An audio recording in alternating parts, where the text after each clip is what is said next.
రాష్ట్ర బడ్జెట్పై ఈటీవీ చేపట్టినటువంటి ప్రత్యేక చర్చా కార్యక్రమానికి తిరిగి స్వాగతం. 1,56,999 కోట్ల రూపాయలతో ఆర్థిక మంత్రి యనమల రామకృష్ణుడు శాసనసభలో బడ్జెట్ ప్రవేశపెట్టారు. అలాగే వ్యవసాయ బడ్జెట్ 9,091 కోట్ల రూపాయలతో మంత్రి పత్తిపాటి పుల్లారావు ప్రతిపాదించారు బడ్జెట్. దీనికి సంబంధించి మాట్లాడేందుకు మన స్టూడియోలో ప్రముఖులు ఉన్నారు. వారిని అడిగి మరిన్ని వివరాలు తెలుసుకుందాం. ఈ బడ్జెట్కి సంబంధించి ఎట్లా మీరు చూస్తారు? విజన్ 2029కి ఇది సాకారం కల్పిస్తుందంటారు? నిశ్చితంగా గమనించినట్లయితే ఈ బడ్జెట్లో 1,56,990 కోట్ల రూపాయల బడ్జెట్లో 1,25,911 కోట్ల రూపాయల రెవెన్యూ, అలాగే 31,089 కోట్ల రూపాయల నిర్వహణ వ్యయంతో ఈ రోజు ప్రవేశపెట్టినటువంటి బడ్జెట్ ఏదైతే ఉందో 9 రకాల అంశాలు ఓవరాల్గా ఈ బడ్జెట్ని చూసినట్లయితే మనకి స్పృశిస్తున్నాయి. ముఖ్యంగా మనం గమనించినట్లయితే గ్రామీణ వ్యవసాయ ప్రాధాన్యం మొదట ఎందుకు చెప్పదలిచారంటే, గత బడ్జెట్లో 17,503 కోట్ల రూపాయలు ఉన్నటువంటి ఏదైతే విద్యకి సంబంధించి కూడా, ఎందుకంటే విద్యని ఎందుకు చెప్పారంటే గ్రామీణ భారతంలో ఉన్నటువంటి విద్య కూడా చాలా కీలకమైంది. ఈ సంవత్సరం 20,384 కోట్ల రూపాయల విద్యకి పెంచడం జరిగిందంటే దాదాపు 18 నుంచి 20% వరకు విద్యకి పెంచడం జరిగింది. అలాగే సాంకేతిక విద్యకి సంబంధించి కూడా దాదాపు ఒక 3,513 కోట్లు, ఇట్లా 765 కోట్లు అలాగే ఉన్నత విద్యకి 3,513 కోట్లు పెంచడం జరిగింది. అలాగే రూరల్ డెవలప్మెంట్ చూసినట్లయితే గత బడ్జెట్లో 10,435 కోట్లుంటే ఈసారి దాదాపు 19,500 కోట్లు పైచీలకు ఇవ్వడం జరిగింది. అంటే దాదాపు 60 నుంచి 70% పెంచడంతో గ్రామీణ అభివృద్ధికి కట్టుబడి ఉంది. ఇండైరెక్ట్గా వ్యవసాయానికి, గ్రామీణ అభివృద్ధి ఎప్పుడైతే ఉందో వ్యవసాయ ఆధారితమైనటువంటి అంశాలకి ఊతం ఇచ్చేటటువంటి అవకాశం ఉండే విధంగా. అలాగే ఇరిగేషన్కి సంబంధించి చాలా కీలకంగా మీరు గత బడ్జెట్ని మీరు చూసుకున్నట్లయితే 7,180 కోట్లు ఉన్నటువంటి కేటాయింపు ఈసారి 12,770 కోట్లు, అంటే దాదాపు 65% పెరగటం ఏదైతే ఉందో, వ్యవసాయానికి కావలసినటువంటి నీరు ఏదైతే ఉందో ఆధారం, ఆ జల ఆధారం ఏదైతే ఉందో దాన్ని సమృద్ధిగా అందించేటటువంటి ప్రయత్నం కనపడింది. అలాగే అగ్రికల్చర్ చూసినట్లయితే డైరెక్ట్గా 6,661 కోటి గత బడ్జెట్లో ఇస్తే ఈసారి 9,091 కోటి, అంటే దాదాపు 45 నుంచి 50% వరకు పెంచేటటువంటి ప్రయత్నం చేయటము. అంటే గ్రామీణ వాతావరణానికి అలాగే వ్యవసాయానికి ఊతమిచ్చే విధంగా ఒకవైపు పనిచేస్తూ ఉన్నటువంటి ప్రభుత్వంగా కనపడింది. అలాగే రెండో పాయింట్లో ఏదైతే చూస్తే విద్య, వైద్య రెండింటినీ మనం కనుక చూసినట్లయితే విద్య అయితే మనం ఏదైతే చెప్పుకున్నామో దాదాపు 23,000 24,000 కోట్లు విద్యకి ఇందాక అనుకున్నట్టు చెప్పడం. దాంతోపాటు వైద్యానికి కూడా మీరు దాదాపు 15% 6,104 కోట్లుంటే 7,020 కోట్లు ఇవ్వడంతో పాటు ఎన్టీఆర్ వైద్య సేవ ఏదైతే ఉందో దానికి 1,000 కోట్ల రూపాయలు కేటాయించడం. మీరు గత 3 సంవత్సరాల నుంచి వరుసగా చూసినట్లయితే ఎన్టీఆర్ వైద్య సేవలో బడ్జెట్లో కేటాయించిన దానికి మించి ఎక్స్పెండిచర్ చేయడం కనపడతా వస్తూ ఉంది. అయినప్పటికీ కూడా రెట్టించిన ఉత్సాహంతో ఈసారి 1,000 కోట్లు అంటే వైద్యాన్ని ప్రజలందరికీ అందించాలనేటటువంటి భావన చాలా స్పష్టంగా కనపడింది. మూడో అంశం సంక్షేమానికి పెద్దపీట. ఎందుకు చెప్పదలిచానంటే, ముఖ్యంగా బీసీలు ఎవరైతే వెన్నుముకగా భావిస్తారో చంద్రబాబు నాయుడు గారు, గత బడ్జెట్లో 8,000 కోట్లు ఉంటే ఈసారి 10,000 కోట్లు, దాదాపు 25% బీసీ సంక్షేమానికి వారి సబ్ ప్లాన్ కింద కేటాయించడం జరిగింది. అలాగే ఎస్సీలకి సంబంధించి 9,487 కోట్ల రూపాయల కేటాయింపు, అలాగే ఎస్టీలకి 3,523 కేటాయింపు. ఇవి చూసినప్పుడు ఒక ఊతము సంక్షేమానికి, అదేవిధంగా పెన్షన్స్కి సంబంధించి ఏదైతే 45 లక్షల మందికి ఇస్తూ ఉన్నారో అది ఎక్కడా కూడా ఇబ్బంది కలగకుండా ఉండే విధంగా 4,300 కోట్ల పైచీలకు కేటాయింపు చేయటము. నాలుగో అంశము ఎన్నికల మేనిఫెస్టోని మర్చిపోకుండా ఏదైతే నిరుద్యోగులకి వృత్తి ఇస్తాము అనే దాన్ని దేశంలో ఉన్నటువంటి వివిధ రాష్ట్రాలు ఇప్పటికే ఇంప్లిమెంట్ చేస్తున్నటువంటి అన్ని రాష్ట్రాన్ని పరిశీలించిన తర్వాత అన్నిటికన్నా మెరుగ్గా ఉండాలి అనేటటువంటి ఉద్దేశంతో ఒక 1,000 రూపాయల నుంచి 2,000 రూపాయల మధ్యలో నిరుద్యోగ వృత్తిని ఎవరెవరికి అర్హులైతే ఉన్నారో ఇవ్వాలని ముందు ఒక 500 కోట్ల రూపాయలు దానికి కేటాయింపు చేయటం. మీరు గమనించినట్లయితే వెస్ట్ బెంగాల్, హర్యానా ఇప్పటికే ఇస్తున్నారు. వాళ్ళు ఇస్తుంది నామాత్రంగా 500 లక్షల మందికి మించి వెస్ట్ బెంగాల్లో ఇవ్వట్లేదు, 1,00,000 మంది వరకే ఇస్తున్నారు. హర్యానాకు వచ్చేటప్పుడు హైయెస్ట్ 1,500 ఇస్తున్నారు, వాళ్ళు 1,50,000 మందికి మించి. వాటిని దాటి వారు కండిషన్స్లో కూడా సరళింపు చేసి సాధ్యమైనంత వరకు ఎక్కువ మందికి ఇవ్వాలనేటువంటి ఒక ప్రయత్నం నిరుద్యోగ వృత్తి మీద కాన్సన్ట్రేట్ చేయడం జరిగింది. దాంతోపాటు అన్న క్యాంటీన్స్కి సంబంధించి కేటాయింపు చేయటం 200 కోట్ల రూపాయలతోటి ముందు మున్సిపాలిటీస్ ఏవైతే ఉన్నాయో, కార్పొరేషన్స్ ఏవైతే ఉన్నాయో వాటిల్లో స్టార్ట్ చేయాలని. ఎన్టీఆర్ సుజల స్రవంతి వాటర్ ప్లాంట్స్కి సంబంధించి ఏదైతే చాలా కీలకంగా ఇంతకుముందు అపరిష్కృతంగా ఉన్నాయి అనే అంశాల దగ్గర కూడా వెళ్ళి ఒక ప్రయత్నం చేయాలనేటటువంటి ప్రయత్నం స్పష్టంగా కనపడింది. ఇక చాలా క్లియర్గా పబ్లిక్ డిస్ట్రిబ్యూషన్ సిస్టమ్ కూడా 2800 కోట్లు. వీటితో పాటు మైనార్టీస్కి ఈసారి చాలా కీలకంగా ఆయన అవకాశాలు కల్పించే విధంగా ఏదైతే వాళ్ళకి 4% రిజర్వేషన్ ఎప్పుడో నుంచి ఉన్నదని దాని సాధ్యాసాధ్యాలు ఏ విధంగా మెటీరియలైజ్ చేయాలనే దాని మీద ప్రయత్నం చేస్తామని చెప్పటము, ఇమామ్స్కి వేతనాలకి 24 కోట్లు, అలాగే దుల్హన్కి ఆ పథకం కింద 60 కోట్లు, వక్ఫ్ బోర్డుకి సంబంధించినటువంటి వాటికి 50 కోట్లు, షాదీ ఖానాలకి 15 కోట్లు. అంటే మైనార్టీస్ మీద ఒక ప్రత్యేకమైన శ్రద్ధ గతంలో ఎప్పుడూ లేని ఒక శ్రద్ధని చూపించినట్టు స్పష్టంగా కనపడింది.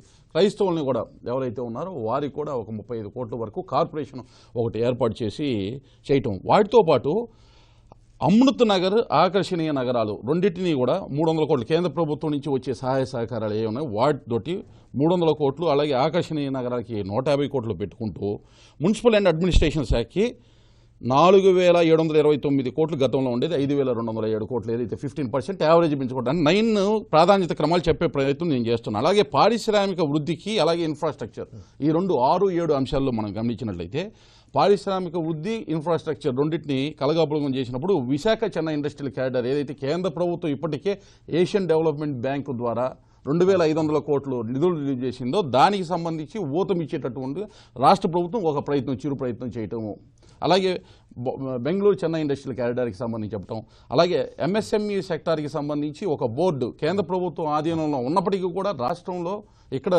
స్థూల జాతీయ ఉత్పత్తి రాష్ట్రానికి సంబంధించి పెంచుకోవడానికి ఊతమిచ్చే విధంగా ఒక బోర్డు ఏర్పాటు చేయాలని. ఇక్కడ ఇన్ఫ్రాస్ట్రక్చర్ రాజధానికి సంబంధించి కూడా 1066 కోట్లేనా అనేటటువంటి ప్రశ్న ఉత్పన్నం అవుతున్నప్పటికీ ఇప్పటికే హట్కో నుంచి 7000 కోట్లు, 4000 కోట్లు వరల్డ్ బ్యాంక్ ఈఏపీ ప్రాజెక్టు కింద ఉన్నటువంటి నిధులు సమృద్ధిగానే సరిపోయేటటువంటి విధంగా ఉంది. అట్లాగే petro economic zone, coastal economic zones ఈ రెండింటికి సంబంధించి సెంట్రల్ గవర్నమెంట్ పరిధిలో ఉన్నదే అంశం అనమాట. వాటికి సంబంధించినటువంటి అవి డెవలప్ చేసుకోవడానికి కావాల్సింది వాటికి కూడా స్పృశించి ఏ విధంగా ఇక్కడ ఎంప్లాయ్మెంట్ జనరేట్ చేయాలనేది ఈ 7 అంశాలతో పాటు ఆర్థిక నిర్వహణకి చాలా ప్రాముఖ్యత ఇచ్చినట్టుంది. ఏదైతే కేంద్ర ప్రభుత్వ బడ్జెట్ ఈ గతంలో ఉన్నటువంటి ప్రణాళికేతర వ్యయాన్ని తీసివేసి డెవలప్మెంట్ రెవెన్యూ ఆ స్ట్రక్చర్లోనే వెళ్ళి ఆ 3% ఎఫ్ఆర్బిఎం చట్టానికి లోబడి ఉండే విధంగా జాగ్రత్తగా కూర్పు చేసుకోవడం జరిగింది. ఎందుకంటే పోస్ట్ డిమానిటైజేషన్కి సంబంధించినటువంటి ఎఫెక్ట్ వచ్చిన తర్వాత కూడా ఉన్న దానిలో జాగ్రత్తగా మెరుగైనటువంటి ఫలితాలు, లక్ష్యాలు, స్పష్టమైనటువంటి లక్ష్యాలతోటికి ముందుకు వెళ్ళటం జరిగింది. 11.61% వృద్ధి ఏదైతే సాధించారో ఇప్పటికే నెక్స్ట్ ఇయర్కి 12% రీచ్ అయ్యేటటువంటి విధంగా 11.61 మనం రీచ్ కట్టడానికి మూల కారణం ఏంటి? 7.1 జాతీయ పరంగా వృద్ధి ఉన్నప్పటికీ కూడా వ్యవసాయానికి సంబంధించి ఎప్పుడైతే 14.3% వ్యవసాయ ఆధారిత పరిశ్రమ అంటే మత్స్య పరిశ్రమ వీటికి సంబంధించి దాదాపు 30-40% వృద్ధి నమోదు చేయడంతో దాన్ని 14% రీచ్ కావడానికి అవకాశం కలిగింది.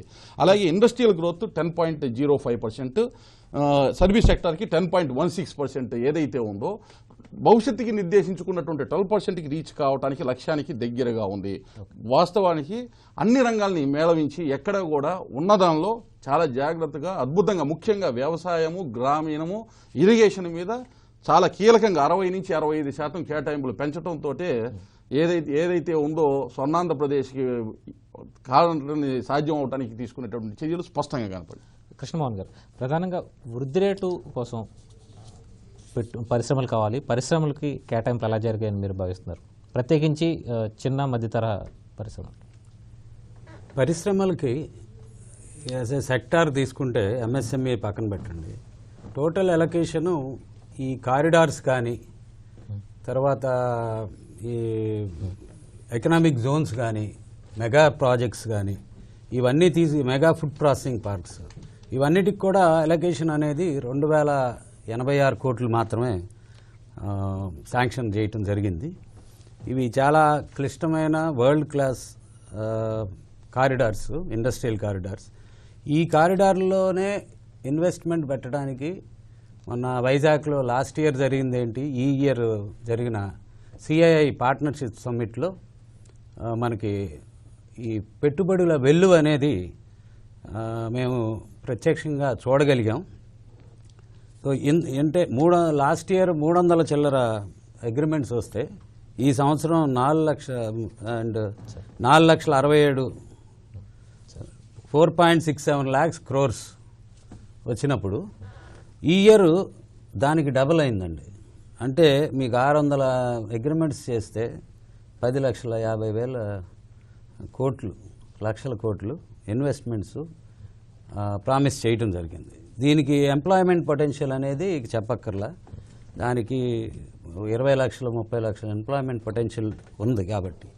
సో ఈ రెండు కూడా ఇది మౌలిక సదుపాయాలు మనం క్రియేట్ చేయగలిగితే ఎస్టేట్స్ కానీ వాటర్ కానీ, అంటే రాష్ట్ర ప్రభుత్వం అన్ని సెక్టార్స్కి ప్రాధాన్యత ఇచ్చింది.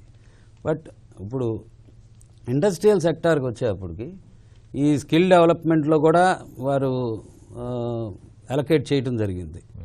తర్వాత అథారిటీ పెడతామన్నారు ఎంఎస్ఎంఈస్కి. ఇవన్నీ ఆహ్వానించదగ్గ అంశాలే. తర్వాత ఇన్నోవేషన్ అండ్ ఇంక్యుబేషన్ సెంటర్స్ అని దానికి స్టార్టప్ సెంటర్స్ కోసం దానికి ఒక 398 కోట్లు అలొకేట్ చేయటం జరిగింది. ఇవన్నీ complementary to the investment scenario or ecosystem. ఇప్పుడు వీళ్ళు బయట నుంచి వచ్చి మన దగ్గర పెట్టుబడి పెట్టాలి అంటే వాళ్ళ ఎక్స్పెక్టేషన్స్ మీకు తప్పకుండా ఈ ఇన్ఫ్రాస్ట్రక్చర్ ఉండాలి. ఇది ఇంకా మీకు ల్యాండ్ ఎక్విజిషన్లో కూడా చాలా ఇష్యూస్ ఉన్నాయి. ఈ అన్ని ఇంతటి ఇన్వెస్ట్మెంట్ మనం ఆంధ్రప్రదేశ్కి తీసుకురావాలి అంటే ఇట్ ఈజ్ ఏ స్టేట్లో కూడా ఇంత ఆశావాహ దృక్పథం లేదు. అంటే సింగిల్ విండో సిస్టమ్ మౌలిక సదుపాయాలు ఇంకా పెరగాల్సిన అవసరం ఉందని మీరు భావిస్తారు? తప్పకుండా అండి.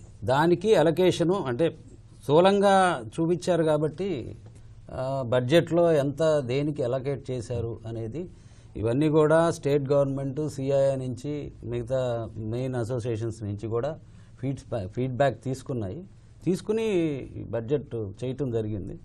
సో ఓవరాల్గా చూస్తే అగ్రికల్చర్ అండ్ అగ్రికల్చర్ రిలేటెడ్ పరిశ్రమలు కూడా మనం ఏది తక్కువ చేయడానికి వీల్లేదు. అంటే మనం ప్రొడ్యూస్ చేసేవి వాటికి కూడా ఫారినర్స్ వచ్చి ఇన్వెస్ట్ చేస్తూ ఉంటున్నారు. అంటే మనకు వేస్టేజ్ ఎక్కువ ఉంది. ప్రతి మన కూరగాయలు కానీ పళ్ళు కానీ వీటిల్లో మనం వేస్టేజ్ ఉంది. అవి స్థిరీకరించడం కోసం ఈ వ్యవసాయ ఆధారిత పరిశ్రమలు చాలా ముఖ్యం.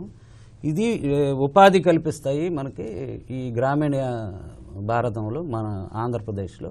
మన బ్యాక్వర్డ్ ఏరియాస్ అన్నీ కూడా దీనికి అడ్రస్ చేయడానికి ఇది చాలా, అంటే ఫుడ్ పార్క్స్ అన్నారు అనుకోండి, ఇవి స్టేట్ గవర్నమెంట్ ఎవ్రీ జిల్లా ఎవ్రీ మండలంలో ఒక 100 ఎకరాలు అలొకేట్ చేసి ఈ ఇండస్ట్రియల్ ఎస్టేట్స్ పెడతారనేది ఇది చాలా ఆహ్వానించదగ్గ విషయం. వీటికి ఇన్ఫ్రాస్ట్రక్చర్ అనేది ఒక ఛాలెంజ్.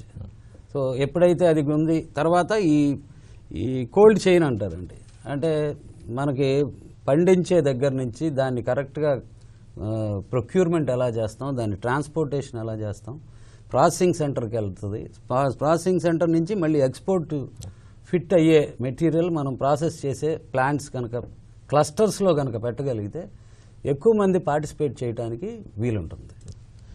చర్చలో చిన్న విరామం తీసుకుందాం. విరామం తర్వాత చర్చ కొనసాగుతుంది. బడ్జెట్పై ప్రత్యేక చర్చా కార్యక్రమానికి తిరిగి స్వాగతం. భవానీ ప్రసాద్ గారు, 9,091 కోట్లను వ్యవసాయ బడ్జెట్గా మంత్రి ప్రతిపాదించారు. అయితే ఇవి వ్యవసాయ అభివృద్ధికి, అంటే కీలకంగా వృద్ధి రేట్లో జిఎస్డిపిలో కీలక భాగం వహిస్తున్నటువంటి ఈ వ్యవసాయానికి ఈ బడ్జెట్ సరిపోతుందంటారా? ప్రస్తుతం ఉన్న పరిస్థితుల్లో మన రాష్ట్రంలో ఈ 13 జిల్లాల్లో వ్యవసాయ రంగమే ప్రధానమైనటువంటి అంశంగా పరిగణించాల్సిన అవసరం ఉంది. ఎందుకంటే దాదాపు ఈ జనాభాలో 100కి 55 నుంచి 60% మందికి జీవనోపాధి కలిగించేది వ్యవసాయ రంగం. దానికి అనుగుణంగా ఏదైతే రైతు సంక్షేమం, రైతు శ్వాస మేము పనిచేస్తామని చెప్తున్నారో దానికి అనుగుణంగా వాళ్ళ పరిధిలో బడ్జెట్ కేటాయించారని నేను అభిప్రాయపడతా ఉన్నా. 9,090 కోట్లు అగ్రికల్చర్ సెక్టర్కి ఇవ్వటం, దాంట్లో యానిమల్ హస్బెండరీకి ఒక 1,112 కోట్లు ఇవ్వటం, అలాగే హార్టికల్చర్కి ఒక 1,015 కోట్లు ఇవ్వటం. ఈ విధంగా చూసినప్పుడు ఎలకేషన్ విడివిడిగా చూసినప్పుడు ఖచ్చితంగా ఒక పాజిటివ్ దృక్పథంతో ఈ బడ్జెట్ రూపొందించారు అని 100కి 100 పాళ్ళు మనం ఆంధ్రప్రదేశ్ రాష్ట్ర ప్రభుత్వాన్ని అభినందించవచ్చు. ఒకటి. ఇక రెండవది చూసుకున్నట్టయితే మనం గతంలో 14% అభివృద్ధి రేటు ఉంది, దాన్ని ఇంకా ముందుకు తీసుకెళ్ళాలి అని అన్నప్పుడు అయితే లాస్ట్ ఇయర్ 14% అభివృద్ధిలో ప్రధాన పాత్ర పోషించింది ఆక్వా కల్చర్. ఆక్వాకల్చర్ కాకుండా నెక్స్ట్ ఇవి ఉద్యానవన శాఖ, ఈ రెండింటికే ఎక్కువ స్కోప్ ఉంది అనేది మనకు స్పష్టంగా మనకు కనిపిస్తూ ఉంది. ముఖ్యంగా కరువు జిల్లాలైనటువంటి రాయలసీమలో ప్రధానంగా మన కర్నూలు కానీ, అనంతపూర్ కానీ, లేకపోతే చిత్తూరు కానీ, ఈ జిల్లాల్లో ఈ పండ్ల తోటల యొక్క ప్రాముఖ్యత చాలా ఎక్కువగా ఉంది. దానికి మార్కెట్కి అనుసంధానం చేయడానికి బెంగళూరు చాలా దగ్గరగా ఉంటుంది. అందువల్ల ఆ ఏరియాలో ఎక్కువగా మనం పండ్ల తోటలను అభివృద్ధి చేయడానికి, దానికి కావాల్సిన మౌలిక సదుపాయాలను క్రియేట్ చేయడానికి ఎక్కువ ప్రాధాన్యతనిచ్చినట్టు కనిపిస్తూ ఉంది. ఇకపోతే ఇటు వచ్చినప్పుడు ముఖ్యంగా ఇటు వరి ఉత్పాదనలో 5,200 కేజీల ఉత్పాదక సాధించినట్టు ప్రకటించారు. అది చాలా హర్షణీయమైనటువంటిది. దాదాపు గత కొన్ని సంవత్సరాలుగా మనం చూసినట్టయితే 3,000-3,500 కేజీల కన్నా ఉత్పాదక రాలేదు. కానీ ఈ సంవత్సరం 5,200 వచ్చింది అంటే అది చాలా వెల్కమ్ స్టెప్. అలాగే మొక్కజొన్నలో కూడా అభివృద్ధిని సాధించామని మంత్రి ప్రకటించారు. ఈ విధంగా చూసినప్పుడు అన్నీ చేశారు. అయితే ఈ అభివృద్ధి సాధించే క్రమంలో రైతు పాత్ర ఏమవుతుంది, రైతుకి ఏమైనా ఉపయోగం జరుగుతుందా లేదా అనేది ప్రధానమైనటువంటి అంశం. ఎందుకంటే గతంలో మనం చూసాం, నేషనల్ లెవెల్లో కానీ స్టేట్ లెవెల్లో కానీ అభివృద్ధి చెందుతూ ఉన్నప్పటికీ కూడా రైతులు ఆత్మహత్యలు పాల్పడుతూనే ఉన్నారు. నేషనల్ క్రైమ్ రికార్డు ప్రకారమే 13-14లో సుమారు 596 మంది రైతులు ఆత్మహత్యలు చేసుకున్నారు. అట్లాగే 15, 16, 17 కూడా కొంత ఆత్మహత్యలు జరుగుతూ ఉన్నాయి. వీటిని నివారించడానికి ఏం చర్య తీసుకోవాలి అనే దాని మీద స్పష్టమైనటువంటి వైఖరి దీంట్లో నాకు కనిపించలేదు. ఎందుకంటే దీని ప్రధానమైన కారణం వాళ్ళు పండించిన పంటకి సకాలంలో గిట్టుబాటు ధర లభించకపోవడమే ప్రధాన కారణం అనేది విషయం మనం గ్రహించాలి. ఇది ఒకటి. నెంబర్ 2, ఏదైతే ఇన్పుట్స్ ఉన్నాయో ముఖ్యంగా పురుగు మందులు, ఎరువులు, వీటి యొక్క ధరలు లేదా వాటి క్వాలిటీ, వాటి మీద సరైన నియంత్రణ లేని పరిస్థితి మనకి చాలా స్పష్టంగా గోచరిస్తూ ఉంది. ఈ బడ్జెట్లోనే మేము విత్తన నియంత్రణ చట్టం కొత్తగా పెట్టబోతాము అని చెప్తూ ఉన్నారు. 2010 సంవత్సరంలోనే రాజ్యసభలో ప్రవేశపెట్టిన విత్తన నియంత్రణ చట్టం ఈ రోజు వరకు కూడా రాలేదు. ఆ విత్తన నియంత్రణ చట్టం లేనందువల్లనే అనేక విదేశీ కంపెనీలు వచ్చి భారతదేశంలో విత్తన సంస్థల్ని తమ చేతిలోకి తీసుకొని సరైన విత్తనాలు వాళ్ళు సప్లై చేయనప్పుడు కూడా ఏ రకమైన చర్య తీసుకోలేని దుస్థితిలో రాష్ట్ర ప్రభుత్వాలు మనగలుగుతూ ఉన్నాయి, ఉండిపోయినాయి. ఆ పరిస్థితిని ఎదుర్కోవడానికి ఒక స్పష్టమైన వైఖరిని ప్రారంభించినట్టుగా చెప్తున్నారు. కానీ దానికి నిర్దిష్టమైనటువంటి కాల వ్యవధి కానీ లేకపోతే దానికి నిర్దిష్టమైన ప్రణాళికని ప్రకటించలేదు. అది ప్రకటించాల్సినటువంటి అవసరం ఉంది. నేను ఒకే విషయం మీద అందరి దృష్టికి తీసుకొస్తా ఉన్నా. భారతదేశం కనుక విత్తనం మీద స్వాతంత్రం కోల్పోతే భారతదేశ స్వాతంత్రం ఎక్కువ కాలం మనజాలదు. అంటే వాస్తవానికి ఇక్కడ మార్కెటింగ్ విషయాన్ని కూడా మీరు ప్రస్తావించారు. ఎఫ్పిఓలు మార్కెటింగ్ వ్యవస్థ వచ్చేసరికి ఏం జరుగుతుంది, మార్కెట్లోకి మార్కెట్ వెళ్ళిన తర్వాత మీరు ఒక ప్లాట్ఫామ్ మీద దించితే ఆ ప్లాట్ఫామ్ వాడు చెప్పిందే ఫైనల్ అవుతూ ఉంది. రైతుకు అక్కడ ఒక నిర్ణయం తీసుకుని నేను ఈసారికి అమ్మను అనేటువంటి పరిస్థితి లేదు అక్కడ. రెండోది, దాన్ని విరుగుడుగానే ఈయన ప్రొడ్యూసర్ ఆర్గనైజేషన్స్ డెవలప్ చేస్తామని చెప్పారు. అది చాలా వెల్కమ్ స్టెప్. అది ఎప్పుడో జరగాల్సిన కార్యక్రమం. ఎప్పుడైతే గ్రామీణ వ్యవస్థలో కనుక మహాత్మా గాంధీ ఒకటే చెప్పారు, ప్రతి గ్రామం కూడా ఒక రిపబ్లిక్ లాగా పరిగణించాలి, అక్కడే మార్కెటింగ్ వ్యవస్థ ఉండాలి. ఆ మార్కెటింగ్ వ్యవస్థ ఎలా ఉండాలి, వాళ్ళకి కావాల్సిన ఇన్పుట్స్ అన్ని అక్కడే అవైలబిలిటీ ఉండాలి, వాళ్ళు పండించిన పంటను కూడా అక్కడే అమ్ముకునేటువంటి పరిస్థితి క్రియేట్ చేయాల్సిన బాధ్యత ఉంది అన్నప్పుడు ఆ సిస్టమ్ని కనుక మనం డెవలప్ చేసుకోవడానికి ఒక ప్రధానమైన స్టెప్ ఈ రోజున నాంది పలికారని నేను అభిప్రాయపడుతూ ఉన్నా. ఎప్పుడైతే ప్రొడ్యూసర్స్ కోఆపరేటివ్ సొసైటీస్ అవన్నీ ఉంటాయో ఆటోమేటిక్గా ఈ దళారీ వ్యవస్థ తగ్గిపోయి వాటికి లాభం రైతుకు చేకూరేటువంటి అవకాశం ఏర్పడుతుంది. అలాగే కన్స్యూమర్ ఇవాళ జరుగుతుంది ఏంటి, ప్రొడ్యూసర్కి ఏమో సరైన ధర రావట్లేదు, కన్స్యూమర్ ఏమో ఎక్కువ రేట్లు పే చేస్తూ ఉన్నాడు. అంటే ఈ మధ్య దళారీ వ్యవస్థ ఈజ్ ప్లేయింగ్ మేజర్ రోల్. దాన్ని తగ్గించడానికి ఒక ప్రారంభం మాత్రమే జరిగింది, కానీ ఇంకా దాని మీద దృష్టి పెట్టాల్సినటువంటి అవసరం ఉంది. ఇక రెండో అంశం, ఈ వ్యవసాయ రంగం అభివృద్ధి కోసం కొన్ని విశ్వవిద్యాలయంలో రీసెర్చ్ జరుగుతూ ఉంది. అలాగే కొన్ని కళాశాలలను అదనంగా మేము ప్రారంభించామని మంత్రి గారు చెప్తున్నారు. కానీ నేను ప్రతిపాదించేది ఏంటంటే, మీరు ప్రధానంగా ఇవాళ గ్రామీణ వ్యవస్థలో తీసుకున్నట్లయితే 1వ క్లాసులో 100 మంది విద్యార్థులు చేరితే ఎస్ఎస్ఎల్సి స్టేజ్కి వచ్చేసరికి 45 నుంచి 55 మంది మాత్రమే ఉంటున్నారు. అంటే మిగతా 45 మంది at various stages drop outs అయిపోతున్నారు. ఈ గ్రామీణ వ్యవస్థలో డ్రాప్ అవుట్స్ ఏం చేయాలి? వాళ్ళకి తగినటువంటి ఒక ఐటీఐ స్థాయి వ్యవసాయ విద్యను కూడా అందించేటువంటి క్రమాన్ని ఏర్పరచాలి. అలాంటి నరసరావుపేటలో కూడా ఏర్పాటు చేస్తామని మంత్రి గారు కూడా చెప్పారు కదా. అది పాలిటెక్నిక్ అంటున్నారు. పాలిటెక్నిక్ అనేది ITI level. In the sense ఆడికి కావాల్సిన ఏంటి? భూసార పరీక్ష నిర్వహించుకుని దీని ఏం లోపం ఉందో ఆ లోపాన్ని సరిదిద్దుకోవడానికి ఏం మందు వాడుకోవాలో అవగాహన, క్రాప్ మేనేజ్మెంట్లో ఏ ఏ మందులు ఎప్పుడెప్పుడు వాడుకోవాలో ఒక అవగాహన, చివరిగా మార్కెటింగ్ వ్యవస్థలో ఎప్పుడు అమ్ముకోవాలి ఏమనేదాన్ని అది మీద ఒక అవగాహన. ఈ 3-4 సబ్జెక్టుల మీద కనుక ఎస్ఎల్సి డ్రాప్ అవుట్ ఆడికి కనుక మనం నాలెడ్జ్ క్రియేట్ చేస్తే వాడు గ్రామంలోనే ఉంటాడు. గ్రామంలో విస్తరణ కార్యక్రమానికి మేజర్ సోర్స్ ఆఫ్ ఇన్ఫర్మేషన్ అక్కడ అవైలబుల్గా ఉంటుంది. కాబట్టి అలాంటి విద్యా వ్యవస్థని వ్యవసాయ రంగంలో కూడా తీసుకురావాల్సినటువంటి అవసరం ఉంది. అవసరాన్ని గుర్తించమని నేను రాష్ట్ర ప్రభుత్వాన్ని కోరుతా ఉన్నాను. ఇట్లా కొన్ని చాలా ఇప్పుడు వాళ్ళు చేసే కార్యక్రమం with in the available resources ఖచ్చితంగా మంచి కార్యక్రమం చేపట్టారు. కానీ ఇంకా కొన్ని యాడెడ్గా కొంచెం విత్ ఇన్ లిమిటెడ్ బడ్జెట్తో కూడా వీటిని అనుసరించేటువంటి అవకాశం ఉంది. దాన్ని టేకప్ చేయాలని నేను ప్రధానంగా కోరుతా ఉన్నాను. ఇంకొకటి ఏం చెప్పారంటే లాస్ట్ టైం స్వామినాథన్ కమిషన్ రిపోర్ట్ని మేము అమలుపరుస్తామని కేంద్ర ప్రభుత్వంలో వచ్చినటువంటి మోడీ కానీ లేకపోతే రాష్ట్ర ప్రభుత్వం చంద్రబాబు నాయుడు గారు చెప్పారు. కానీ ఇప్పుడు ఈ 3 సంవత్సరాల్లో స్వామినాథన్ రిపోర్ట్ని గురించి ఎవరూ ఏం మాట్లాడలేదు. ఇది చాలా లోపం భూయిష్టమైన వ్యవహారం. ఓకే, ఆయన అన్నట్టు ఉత్పత్తి ఖర్చు మీద 50% ఇవ్వలేకపోతే 10% ఇవ్వండి, 20% ఇవ్వండి, దానికి రావాలి ముందుకి. ఆ రాష్ట్ర ప్రభుత్వాలు ఆ విషయం మీద ఏ రకంగానూ మాట్లాడకుండా స్పందించకుండా ఉన్నారంటే అంటే రైతుకి గిట్టుబాటు రాని విషయం వాళ్ళకి తెలిసినా కూడా ఏం చేయలేని స్థితి, లేకపోతే వాళ్ళకి పొలిటికల్గా దాని మీద అటువంటి అవగాహన లేదా. ఇంకొకటి, మన రాష్ట్రం చాలా స్వార్థపూరిత రాజకీయాల్లో విడగొట్టబడినప్పుడు మన రాష్ట్రం ఏదైతే ఇప్పుడు ఈ 13 జిల్లాలతో కూడిన రాష్ట్రం ఉందో ఈ రాష్ట్రంలో పనిచేసే ప్రతి రాజకీయ పార్టీ కూడా ప్రభుత్వానితో సహకరించి దాన్ని ముందుకు తీసుకెళ్లాల్సినటువంటి బాధ్యత ఉంది. ఆ బాధ్యతను మాత్రం మన రాజకీయ పార్టీలు నిర్వర్తించట్లేదు. అది దాన్ని ఖచ్చితంగా అభిశంసించాల్సిన అవసరం ఉంది. రైతు పరంగా నేను అభిశంసిస్తున్నా. వాళ్ళు సహకరించి వాళ్ళు సలహాలు ఇచ్చి దాన్ని ముందుకు తీసుకెళ్లాల్సిన అవసరం ఉంది.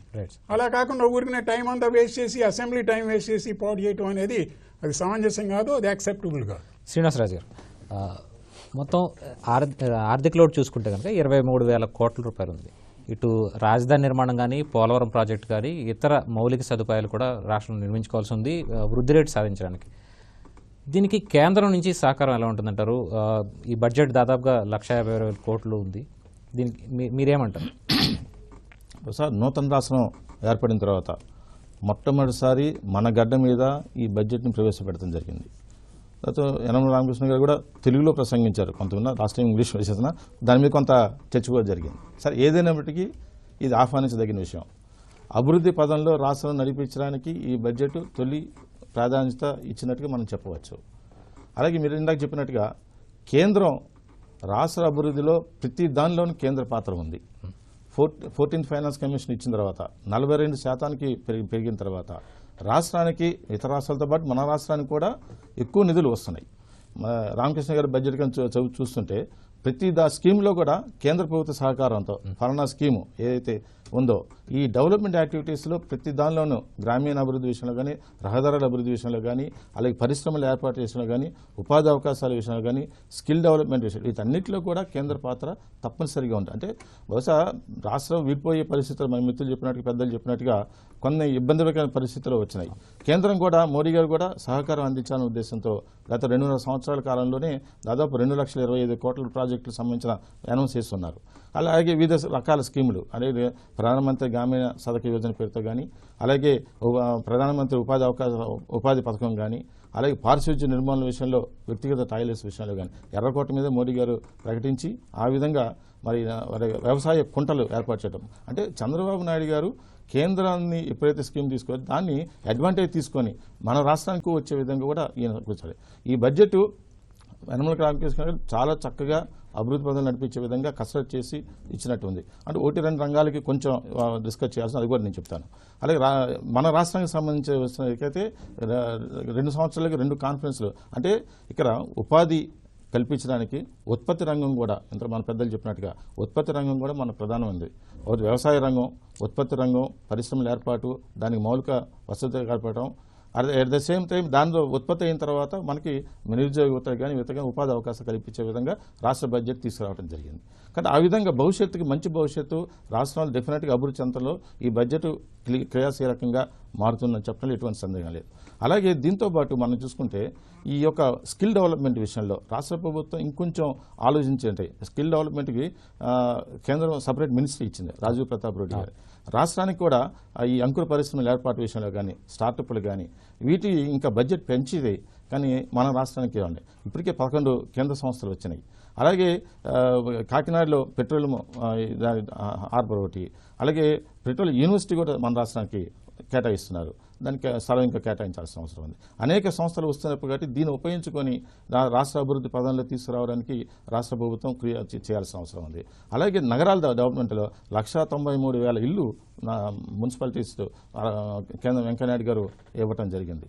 అంటే ఇక్కడ నాకు అర్థమైనట్టే 10 లక్షల ఇల్లు టార్గెట్ వచ్చే 2 ఏళ్ళు అన్నారు.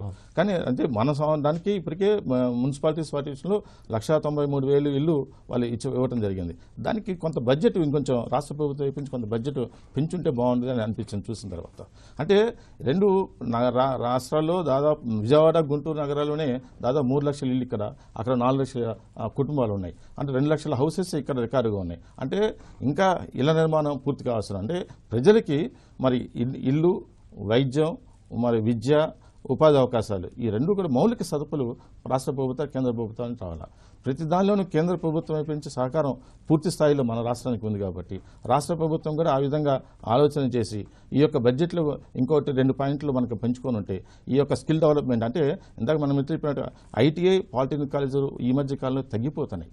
ఇది పరిశ్రమ ఏర్పాటు చేస్తే పరిశ్రమ ఇంజనీరింగ్ కాలేజీలు ఎక్కువ ఉన్నాయి, పై స్థాయిలో మనకు ఉద్యోగం ఉన్నాయి. కానీ పరిశ్రమలు నడపడానికి, మెషినరీ నడపడానికి ఐటీఐ, పాలిటెక్నిక్ చదివిన స్కిల్ పర్సన్స్ మనకి తక్కువ ఉన్నారు.